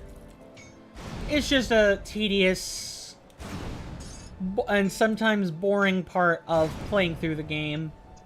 But these components are necessary. A really big thing we might actually want to consider making upgrades on is the weapon. Weapons and, like, offhands are available at 50. They're the first things to open up to you. So it may be worth our time to just look through the gear like the legendary gear before we set in. Also, now that I'm thinking about it, what I'm going to do is I'm going to create a second key. And my reason for this key, the second key, is that, one, I'm starting to get kind of fatigued. So I feel like calling the show a little early, but I also still want to show you guys everything there is to see. Secondly, I'm probably just going to show you what happens when we die. I'm not going to, like, immediately go for my death, but I might not care about surviving either. And I suppose my idea with that's going to be to show you this is, or, I'm sorry, that going through those ancient places is not a light matter. You can be seriously burnt out on resources trying to do it over and over and over and over and over again. Nice defensive. Too bad this is like, what? Venom's? Yeah, this is like Nidala's justifiable ends. It's like a D3 item, I think. Yep, breaking down legendaries. Oh, I completely forgot about these. Selling those. These, those, this, and that. How many, like, verbal indicators are you going to use today? I thought 60 was plenty. You know what? I'm thinking 60 wasn't enough. We needed more.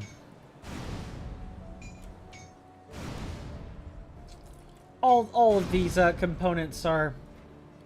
it was kinda close. Kinda close. But not nearly enough.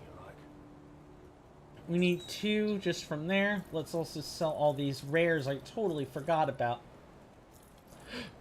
Okay, we have 2 here, 2 here. That's 4. 1, 2, 3, 4, 5, 6, 7, 8, 9, 10.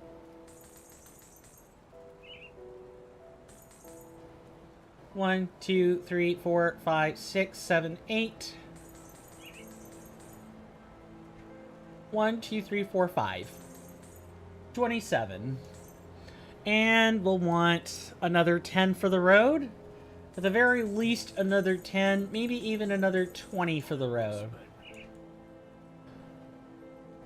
So 47. Let's just make it frick. 47. Yeah, don't sell your dynamite, folks. You'll waste money like that. Put it to good use. We totally just lost 100k bits just by doing that. Don't do that. Let's take a look, shall we? Alright. Clearing up these.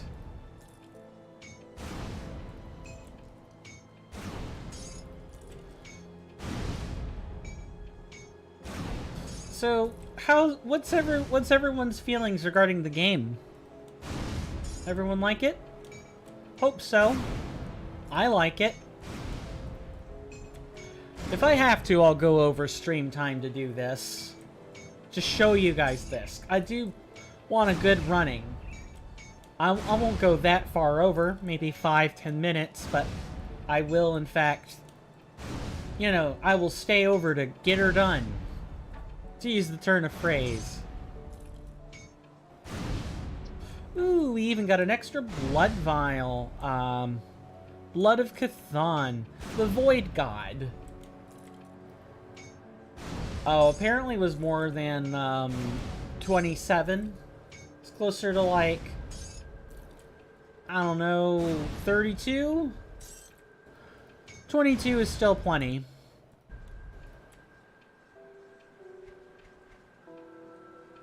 Take that back. Exactly 20. No, wait, that was 47. Come on. Coin can do math. Coin just apparently didn't do enough math. Alright. We're gonna deposit our stuff. keep the dynamite handy.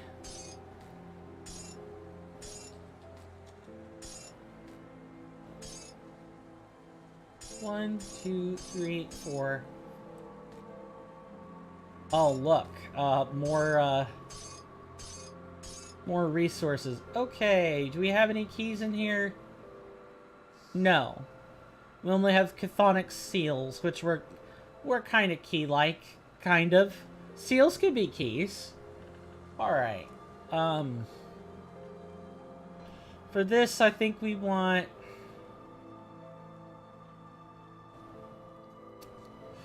what's a good one? Will the NCFF blacksmith hold her? It should. Yeah, see, these don't turn on until 60. And not much more than that. Some don't even come online for us until 84. Which is just really strange.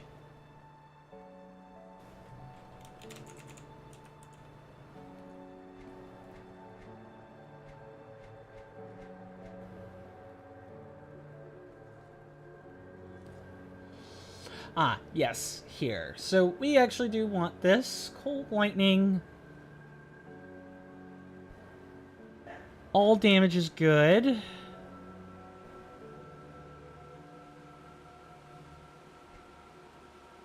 And are foci available? Nah, see the foci, not available yet. So it's definitely just a weapon we're replacing right now. And we have our choice of 2. +2 to electrocute, +2 to burning ground. This is magma tempest. All damage, lightning damage. Cold damage will help us out with the ice bomb.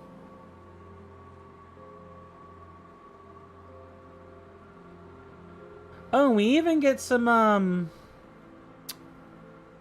devotion. Like, boosts in devotion. 4 legendaries. Okay, we have... This is a scepter, and this is also a scepter.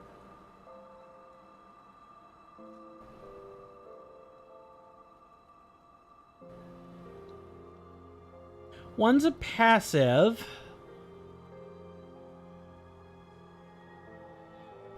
Huh. So Tez Legacy is part of a set.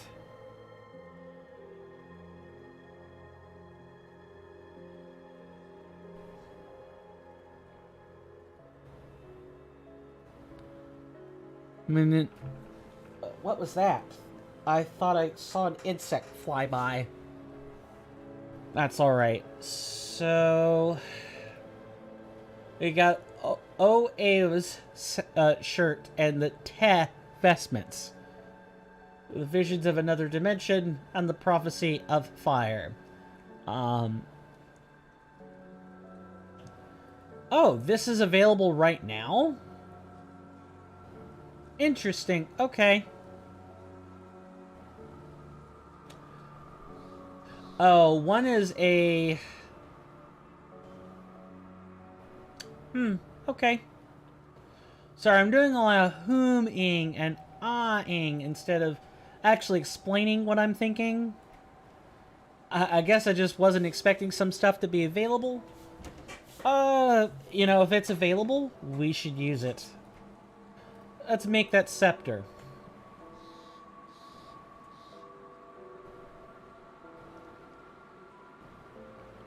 Because Touch of Purity is a defensive one. This would be nice. But I think what we're wanting is bonuses to electrocute.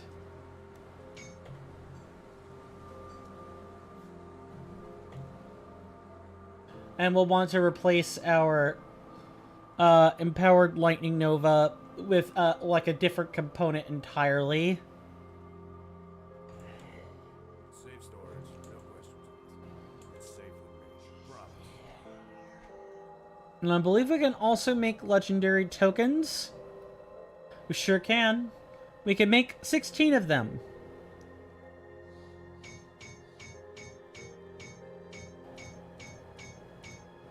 Okay, let's start with 12. And go from there.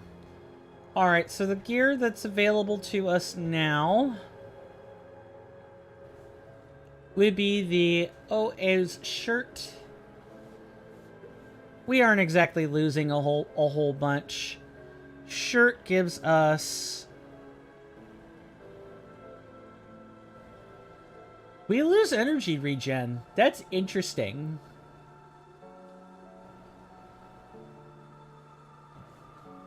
Okay. So we lose the shirt. Or we lose energy. Why did I say lose the shirt? I don't know.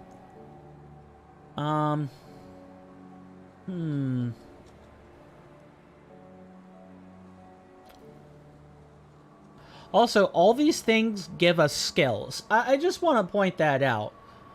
We get skills. And we might not even have room for all of them.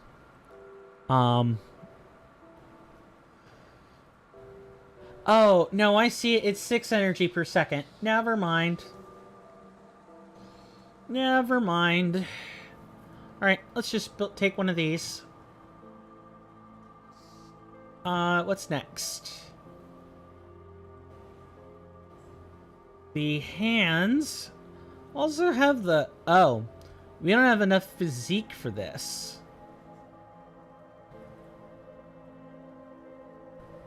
This is a physique of 491?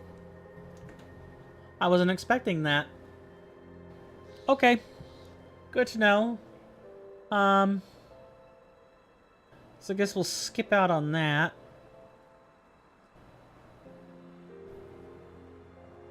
We'll grab the hands.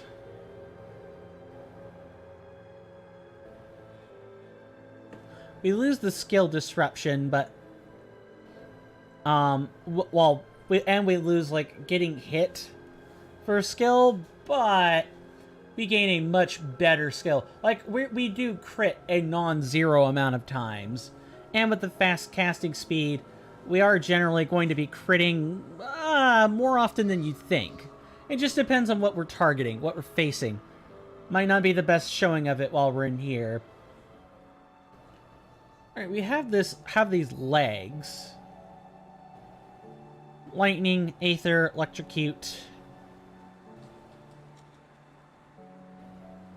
We do get buffs to our Lightning Crystal. Oh, and we get defensives. Okay, okay, I like this. Then we'll grab the support pauldrons. And then we'll look and see what's left over for Safe storage.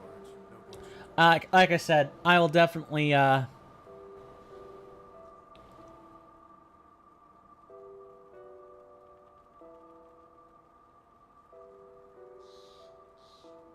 what type that?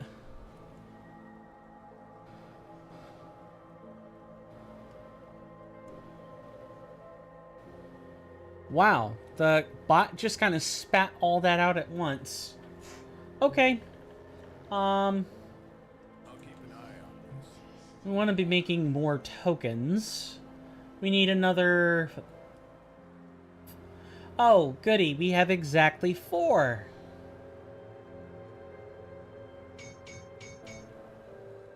Okay, but that does leave us at least 8 rares to play with, which is good. We're gonna want those. Okay, filter. And we get a nice defensive too, which is great.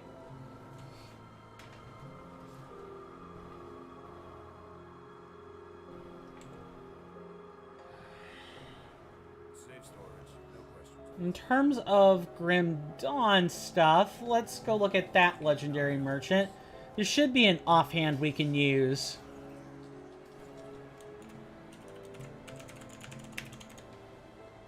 Alright, what foci can we grab today? Fire, lightning, burn. But elemental damage.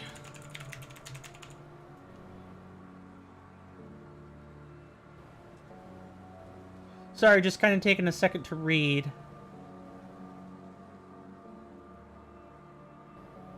Okay, and this only offered lightning damage anyway, so we don't lose anything by doing it this way.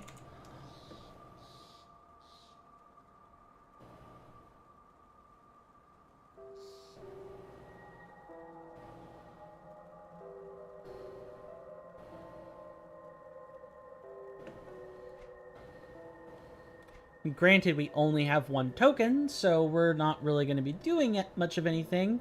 And these typically take 6. Okay. That's fine. Alright, now let's start. NCFF Merchant won't help us. So now we need the Epic Blacksmith.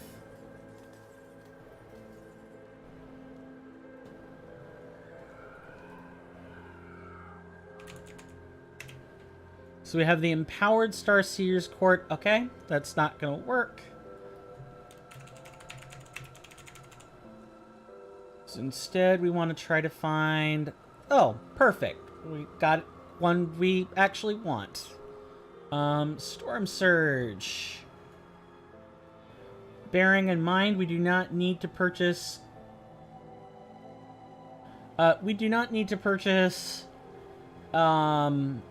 shoulders, pants, hands, chest, or main hand weapon. Sure, let's take a belt. And then for... means we could buy feet. Or we won't be able to. Never mind.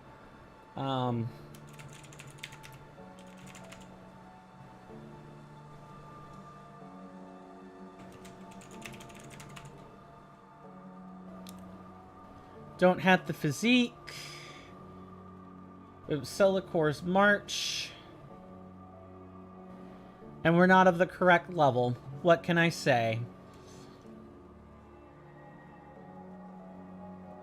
Oh, we can look back at these foci. Hang on.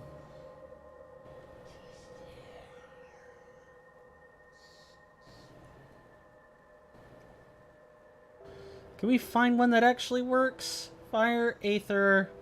Hang on.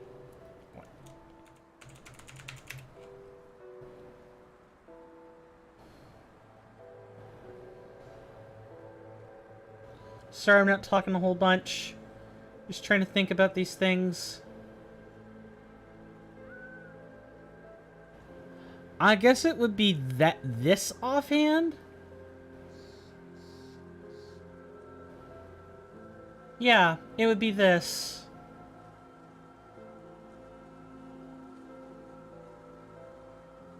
But you just wouldn't need the, we would want to swap to something else.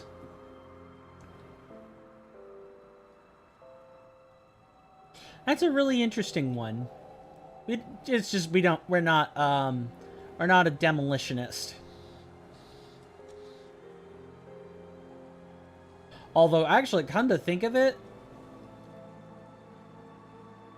what'd be the point?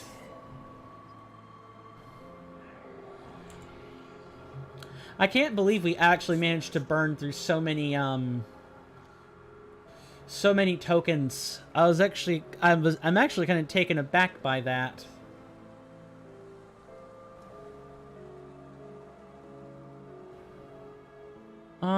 I guess let's try the Cataclysm Blacksmith.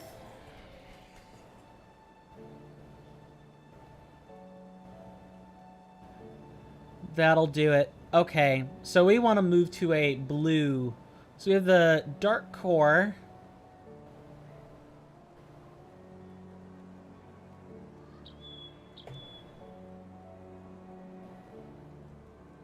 Where did I spot that?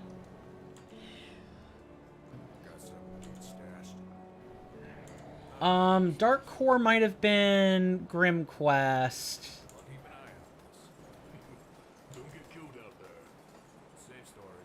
Ah, you spawned too far away. Let's try Stop spawning over there. Thank you. Yep, here we are. Here's the dark core.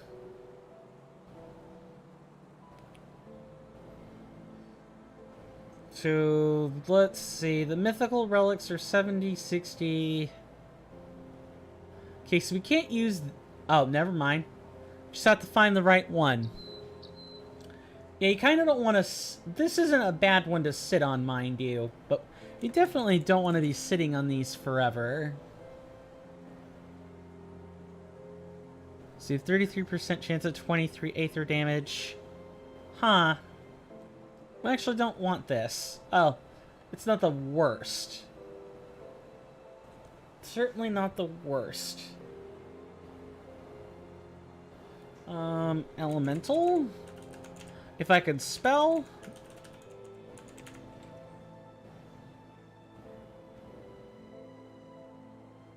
Gambitine.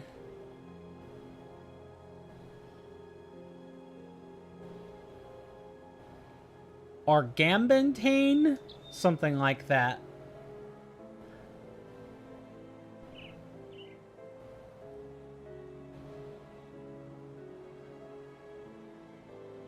I wish there... Well, that's one thing I kind of don't like about this categorization is that, you know, you have level 35 things and you've got level 50 things. Level 50 things are really hard to come by. Oh, they're not hard to come by. What am I trying to say?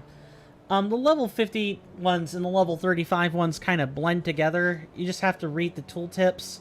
That's all there is to do about that. I guess it would be Gambitane then.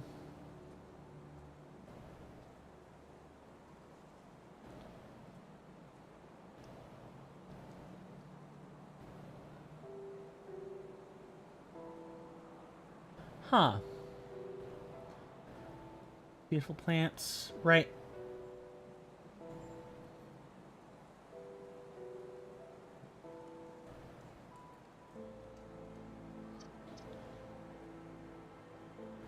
Okay, so Gambitane is one.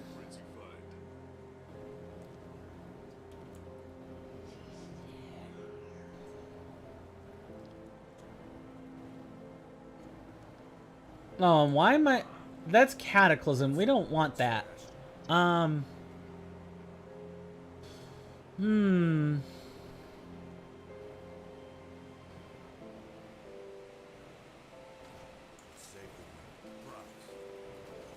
That is... I don't know why I did that. We also have whatever Duncan would be willing to make us, which might not be that much. We have 35 and 50. Let's sort this by... Oh, well, sure enough.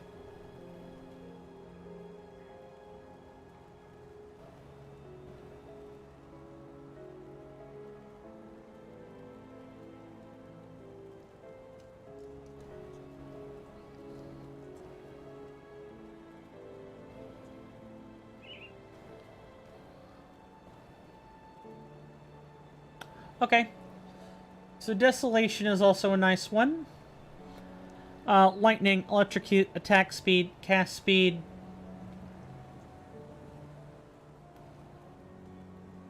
I don't like the defensive skill on this as good as it is, and we might need it. But I think Gambitane is probably the one we want. So how do we make Gambitane?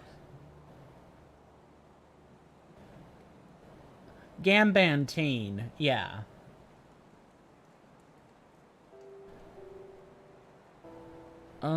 So that's gonna be... Although, to be honest, I still really like Dark Core. I don't know, man. The relics are always the most interesting part of actually, like, making they're the most interesting part of the build, in my honest opinion. Also, we definitely want, like, the Scintillas stuff. of which there are like 7.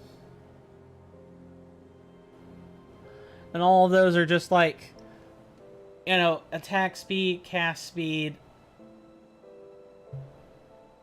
and basically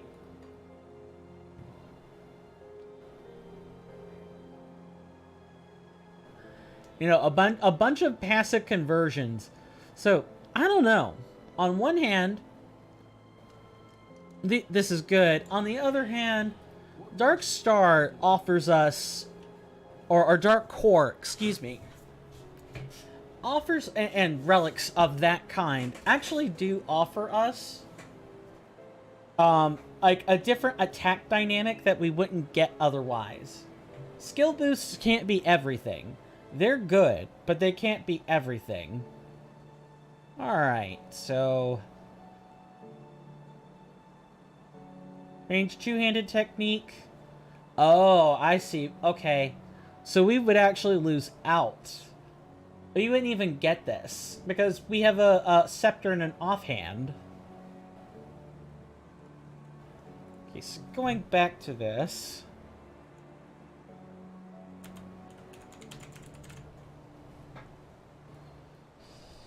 it'd have to be the effigy of Skyfire, then.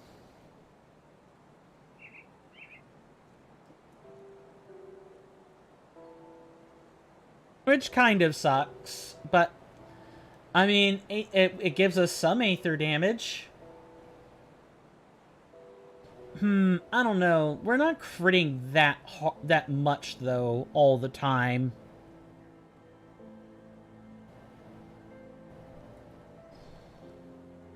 This is tough.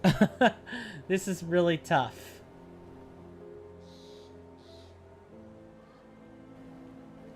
Also, let me just point out that in order to actually use these things, we have to like make the other relics. You have to make the preceding relics below it, which may also require other relics and other materials to be made, which may even include rare materials we don't have access to. There's Dragon Tongue.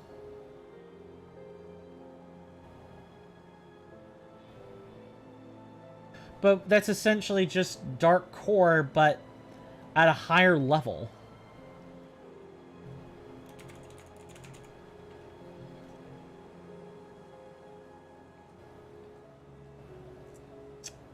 Well, it is what it is.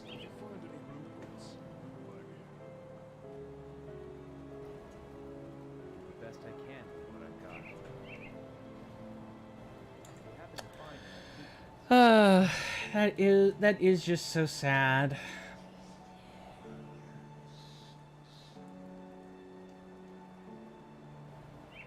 We could try to like, really, in terms of like the relics, really what you're looking for.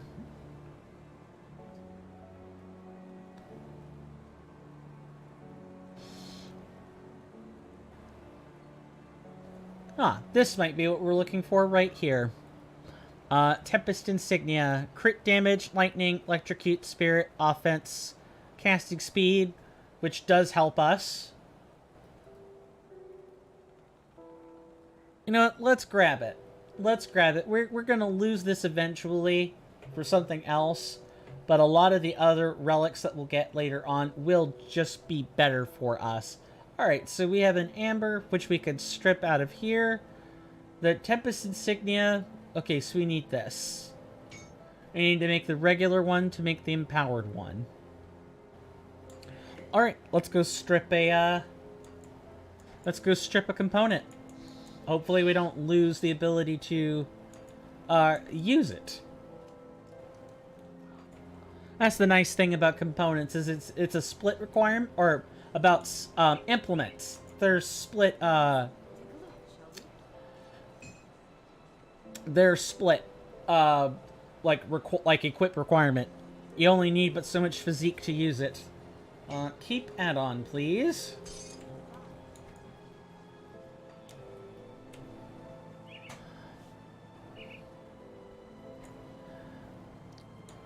Man, I didn't think I'd be going over time this badly.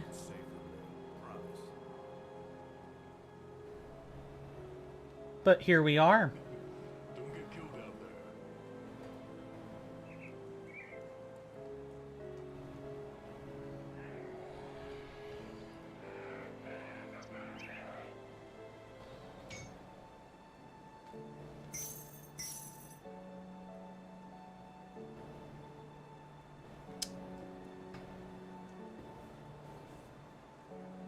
there. 8% casting speed. That's not bad. And, you know, the squalls that we might make might actually help us. And I'll keep dark core in case it's used for something. Got something good stashed. Alright. Now I just need to go grab... We need to go grab components. Never mind, like, rings and necklaces. Those open up at 65. The same with the metals. All that stuff opens up at 65. I do want to see about replacing that metal with a better one, because this is like the only thing that buffs acid damage, and we never use it, like, ever at all. Alright, what am I looking for? We mainly want things that can be used in weapons. We had an amber there before, but guns, crossbows, caster, offhands. Don't need that. Any weapons.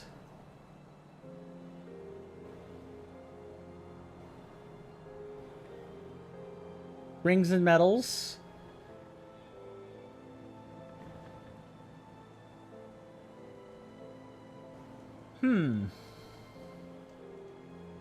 I guess you're either getting a topaz. Let me see. What about elemental damage? I cannot seem to spell that word today.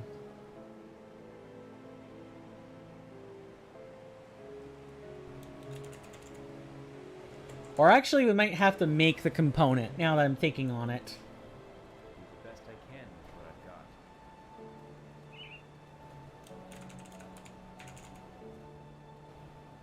Yep, the amber was a Grim Dawn component.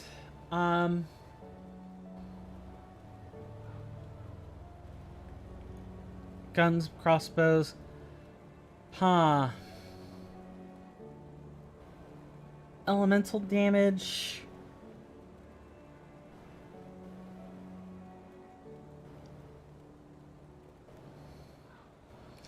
You're always looking to min-max this stuff. You really are. Go on now. What about these glyphs? These all apply to metals, right? Sure do.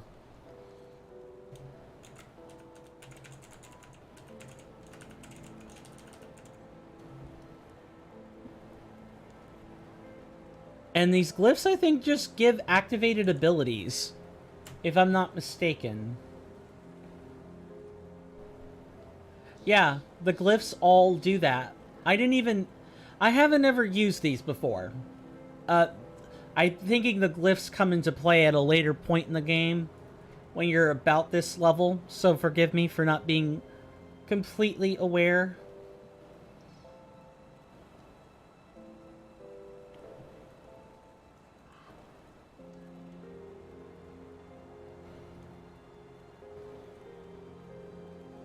And we're not level 55 for this either.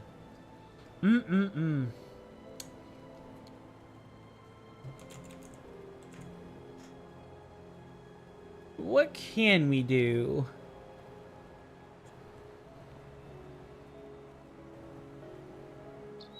That's the thing. I've tried that. We can, like, I don't think the devil ammo can go in that. I think it's got to be,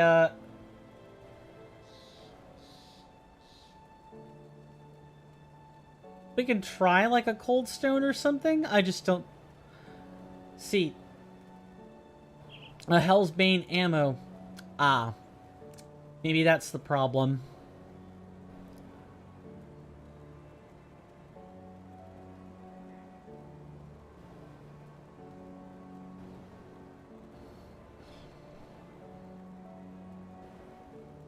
So I'm really trying to read over these.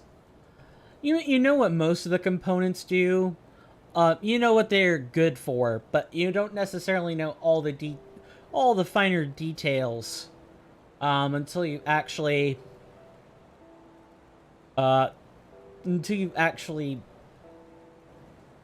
like read them. I don't think the enchanted flint is gonna work, but I'm gonna try. Any blueprints you find. It works. Okay, enchanted flint it is.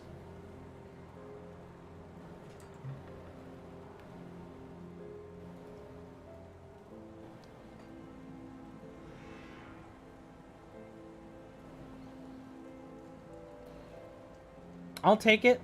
Electrifying weapons, burning weapons, absolutely. Now, in terms of these other things, the glove component can probably, yeah. I was about to say we could probably just replace these on a one-to-one, on a one-for-one basis and be fine. The only exception is like the belt.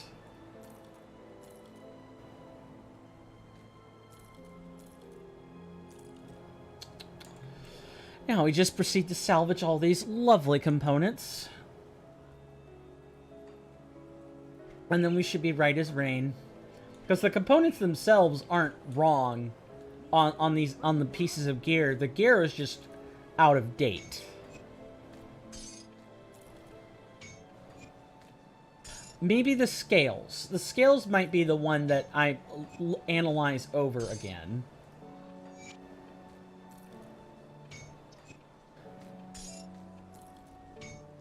And the skull. No need for analysis. Just plug that in immediately.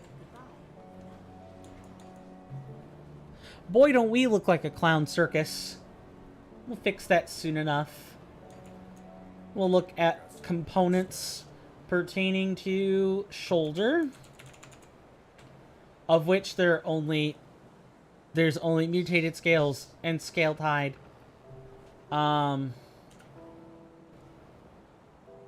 Shoulder, leg, yep. And the components listed in here. Thank you, Duncan, for all your hard work. We have the silk swatch and the resilient plating. No, it more or less looks like I'm wanting to like at least put back these two things. How about that chest though?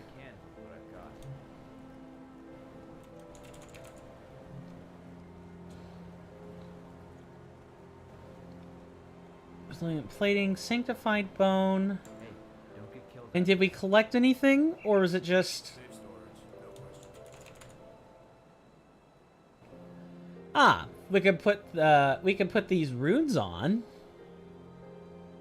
We do lose out on spirit and lightning damage, although it's random lightning damage, so it's not the best.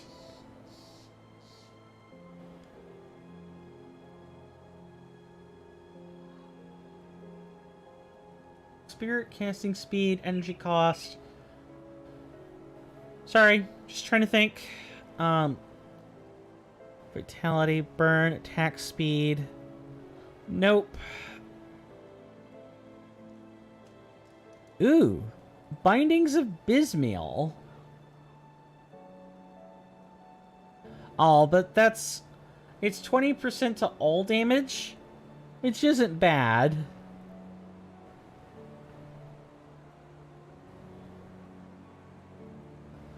Ort rune is also good.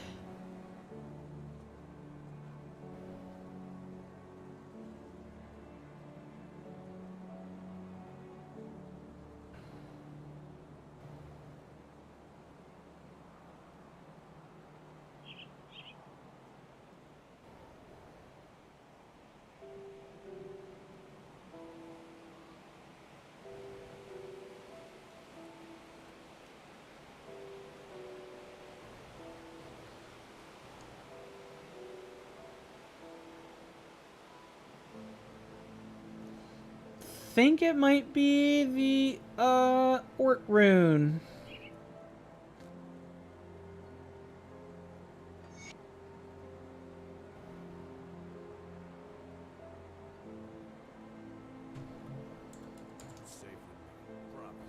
Alright. We got the Dreadfire, which comes from an item.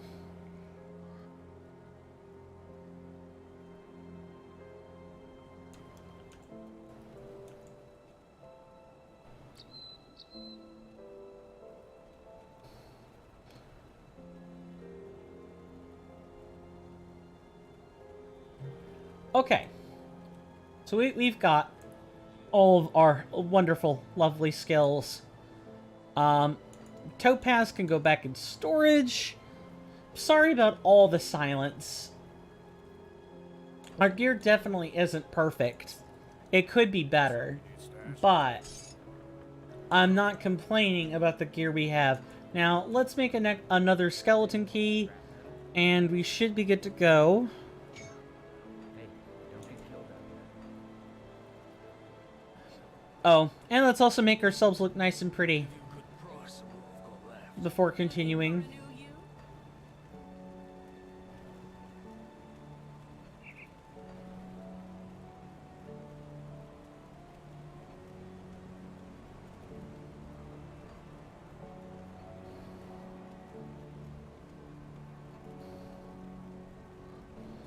Oh, maybe not that, though. 2 whole pages.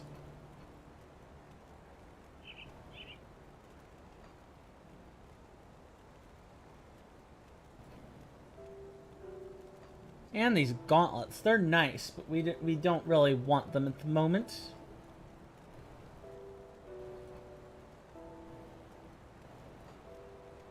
Let's see.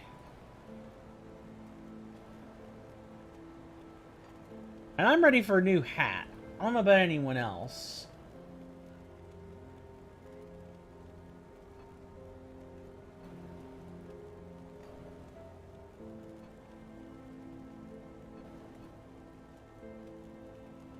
So many armors, yet they all look the same. I think I'll go with the Magistrate for now.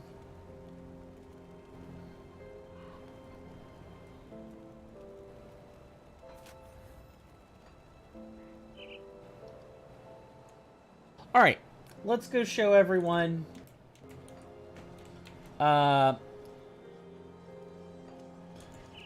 go show everyone our hard work.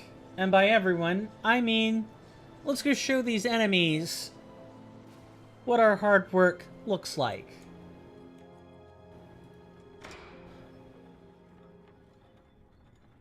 The gates of anguish have been opened.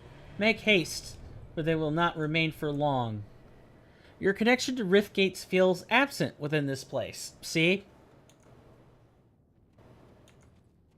Can't even put one in here. Alright. So, let's read over these. The Forbidden Domains. That's what they're called. Now I know it as well. Forbidden Domains. We're dealing with the same armored resistance.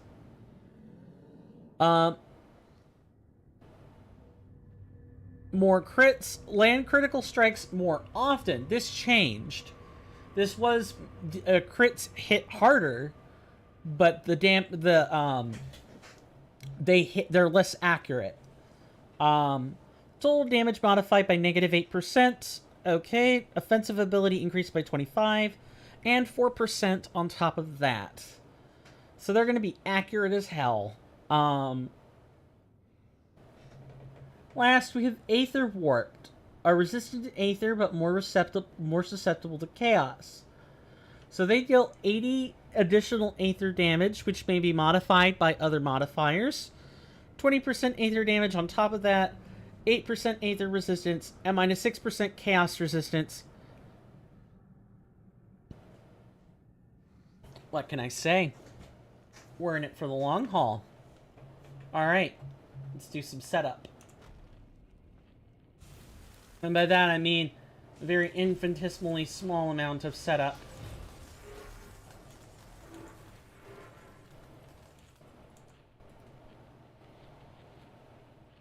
I'm a little confused about this.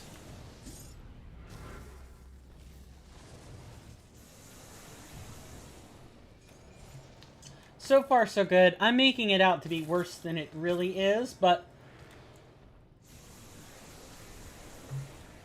Oh, also, I have a rule that I follow while I'm in here.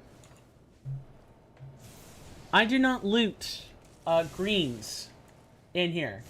What if I were maybe 20 levels younger or 20 levels earlier, you know, I wouldn't be looting uncommons if I were in here.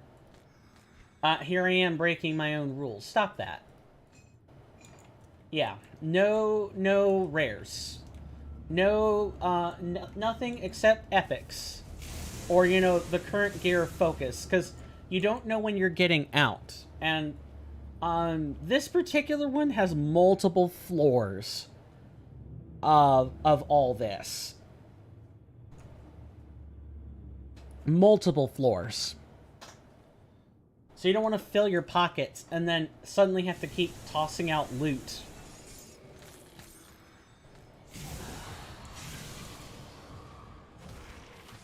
Oh, this is where we want to be careful. Just already.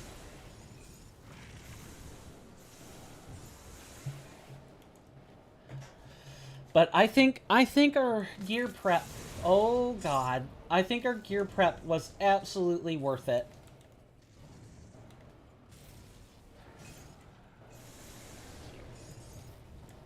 Because while I think we would have been able to deal damage...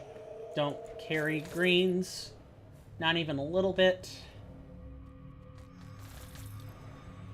I think we would have dealt fine damage with the stuff we had on before, but just dealing better damage, and we are even casting faster than we were before. That's a good thing.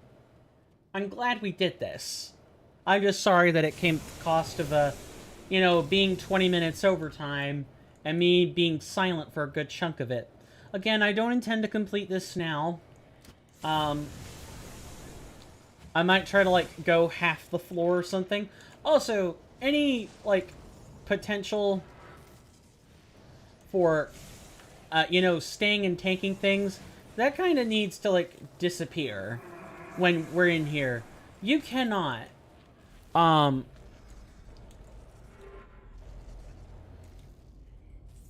you cannot just face tank things in here, or you'll lose keys very fast. Yep, and you have to be proactive about things.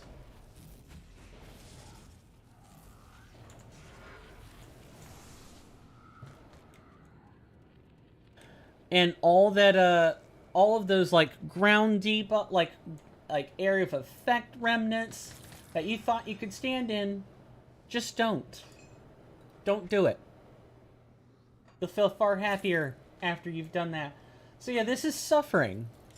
And that's exactly what this place is suffering. Also, yeah, look at all this. Look at all of that. We could totally go in here and get trapped. It's the risk you take when you come in these rooms.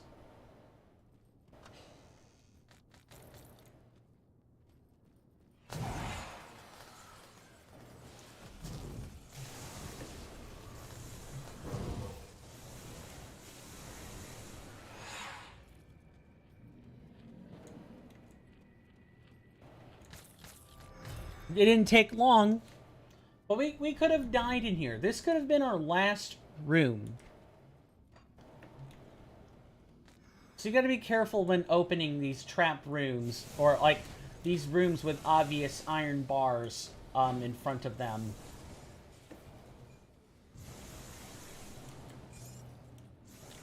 Because you just don't know if you're gonna meet like that eldritch horror that slams down a bunch of rocks and you don't have time to teleport out.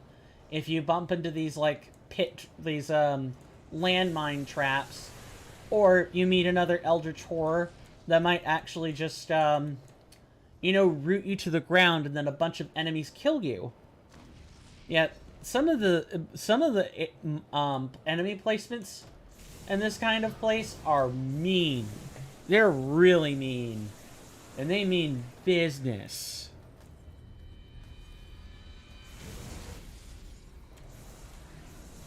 Can't take your chances in here.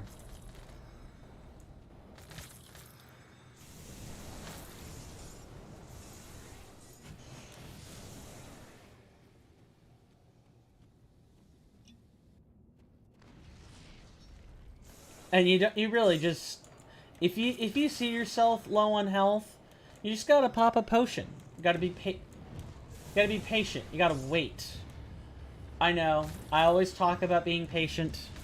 It's kind of overkill. I always say it. But in places like this, it's especially true. Also, you just gotta be on top of your game.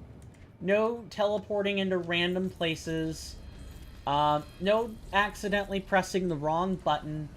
This place is like a... Oh god, I just picked something up. This place is like a raid.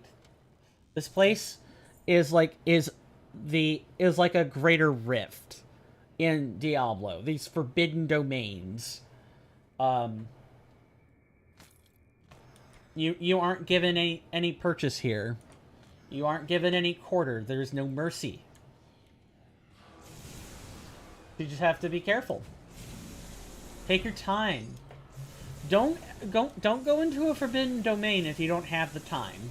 Would be the thing that I'd say about that. Don't go in if you lack the time.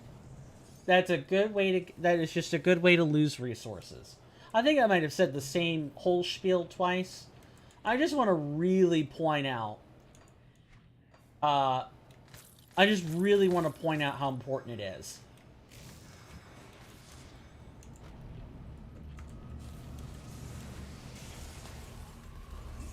Come closer, then.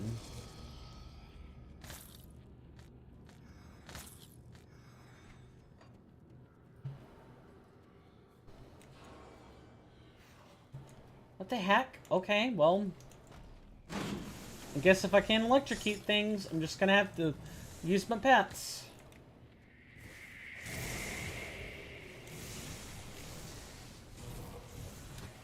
Oh, I don't want to be trapped in here. That's bad. Yeah, one of the really... Like especially with us, right? Because we're a cleave build. We're a spread build. And a totally normal buckler. Nice. We're a spread damage build. So, if we're not careful, we could pull whole rooms, and we already know how bosses love to teleport to us. Bosses love us. One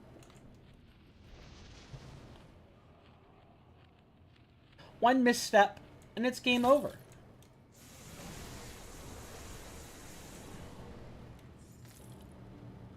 And no matter how much energy leech or health leech you think you have, it won't be enough.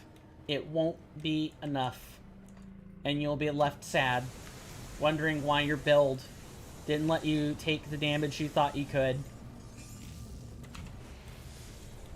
And then you understand these kinds of places pull even less punches than the main game does. Let's see, we have like... suffering, pain. We have a few floors. We have a few floors.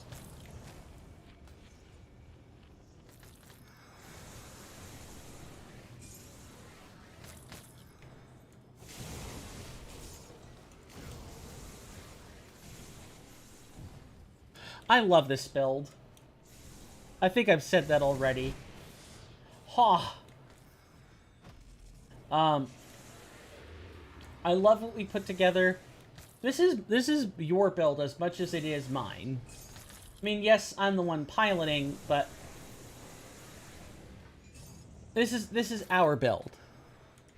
And I like to think I'm taking us me as the captor. Oh. Wow, that stuff just melted. We galvanized them. Oh yeah, this can happen too. Sometimes you can get real lucky and attack enemies through the door. It's always a godsend when that happens.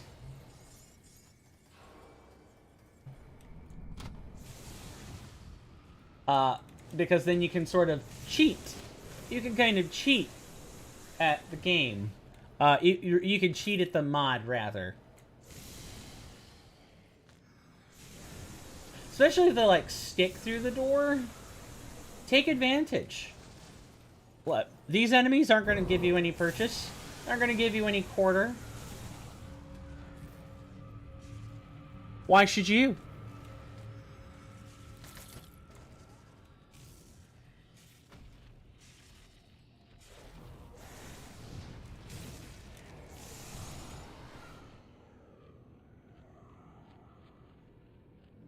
Okay, I thought I really did think that they were going to.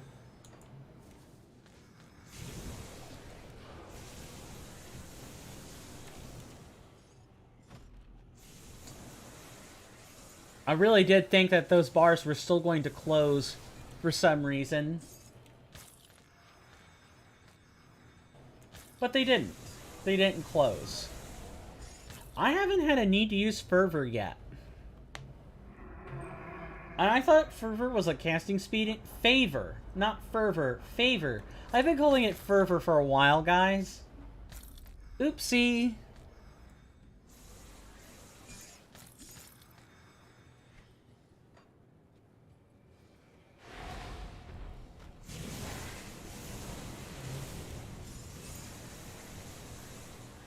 Oh, this is just music to my ears. Can do this for a long time.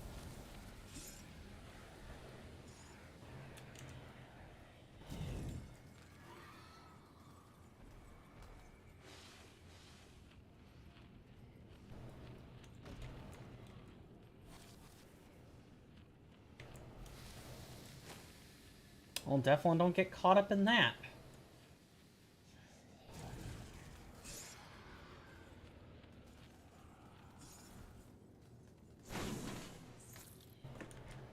Oh, man, couldn't get the cheatsies on. Oh well.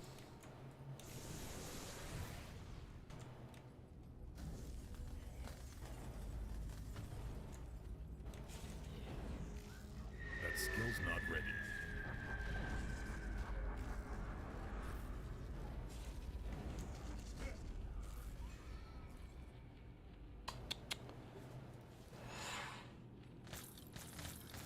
If I hear it shut, I'll know that it was something else entirely.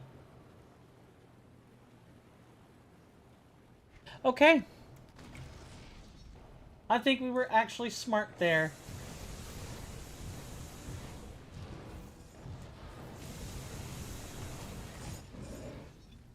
Definitely don't stick around.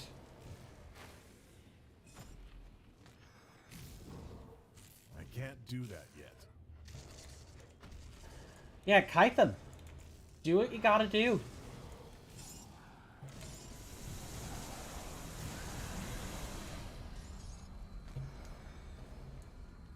Anyone else ever do like a high stakes, you know, dungeon, raid, or anything else of that sort?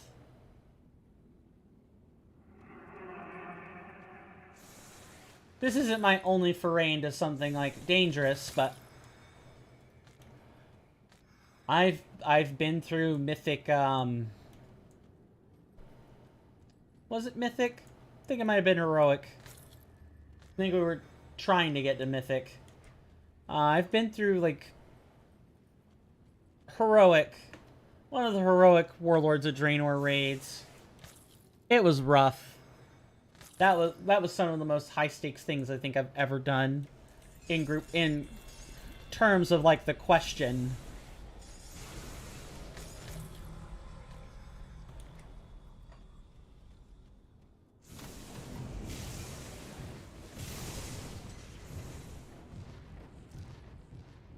Nice trap.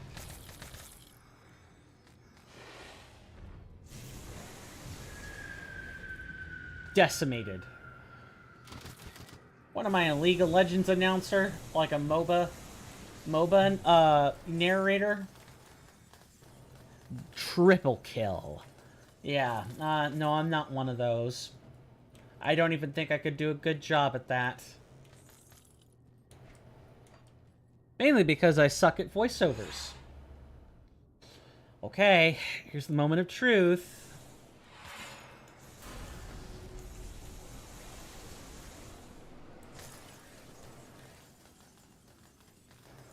So far, so good. Stepping into the middle here. And it crashed.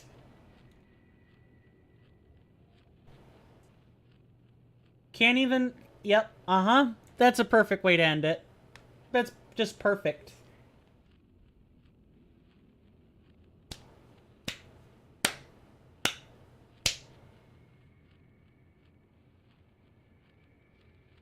Absolutely perfect.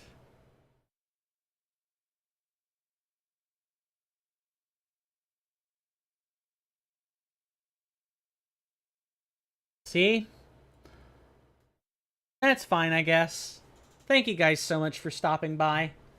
My apologies for not having it crash on us, but you know, it works out. Next time, what we're gonna do is we're going to, you know, actually attempt to beat it, and I'll probably need to shut off the grimace settings for this, just because mob density can play a role in, you know, the game deciding to crash. Just too many things on screen at once. It could have just been a random unfortunate crash, but we will need to play with those settings off next time. And I might have to clear the Steps of Torment again, so that we can get back there. Excuse me.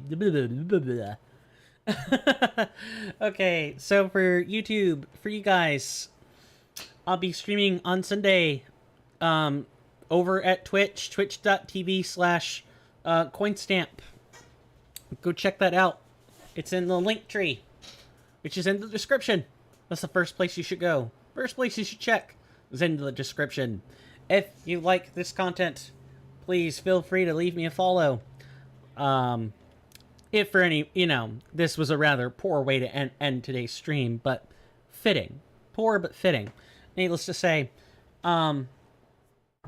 and make sure that make sure you shock that notification bell for me. Just jolt it.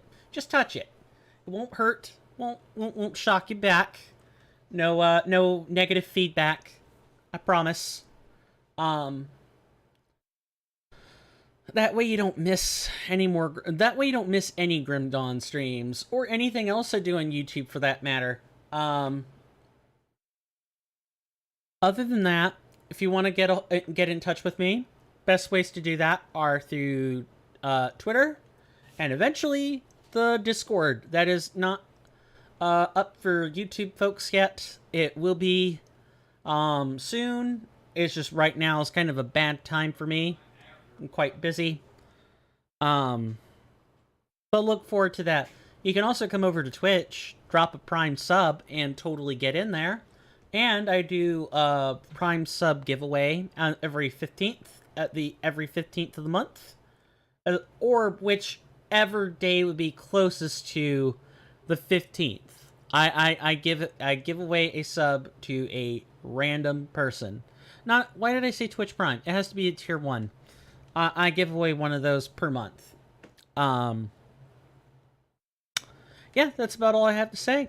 Next time for you YouTube folks, if you don't come over to Twitch, we'll be playing some more, we'll be trying to do that dungeon. And if we can't get it done, no skin off my back. We can do other things, come back later. That's really about it. Thank you. Thank you so much for stopping by. And with that, I'll see you guys next time. My name is Coin, or Swirling Vortex, or Steven. You can call me any of those three. All of those names work. And this has been another Grim Dawn of Mastery stream. And with that, I will see you guys next time. Take care, and bye-bye.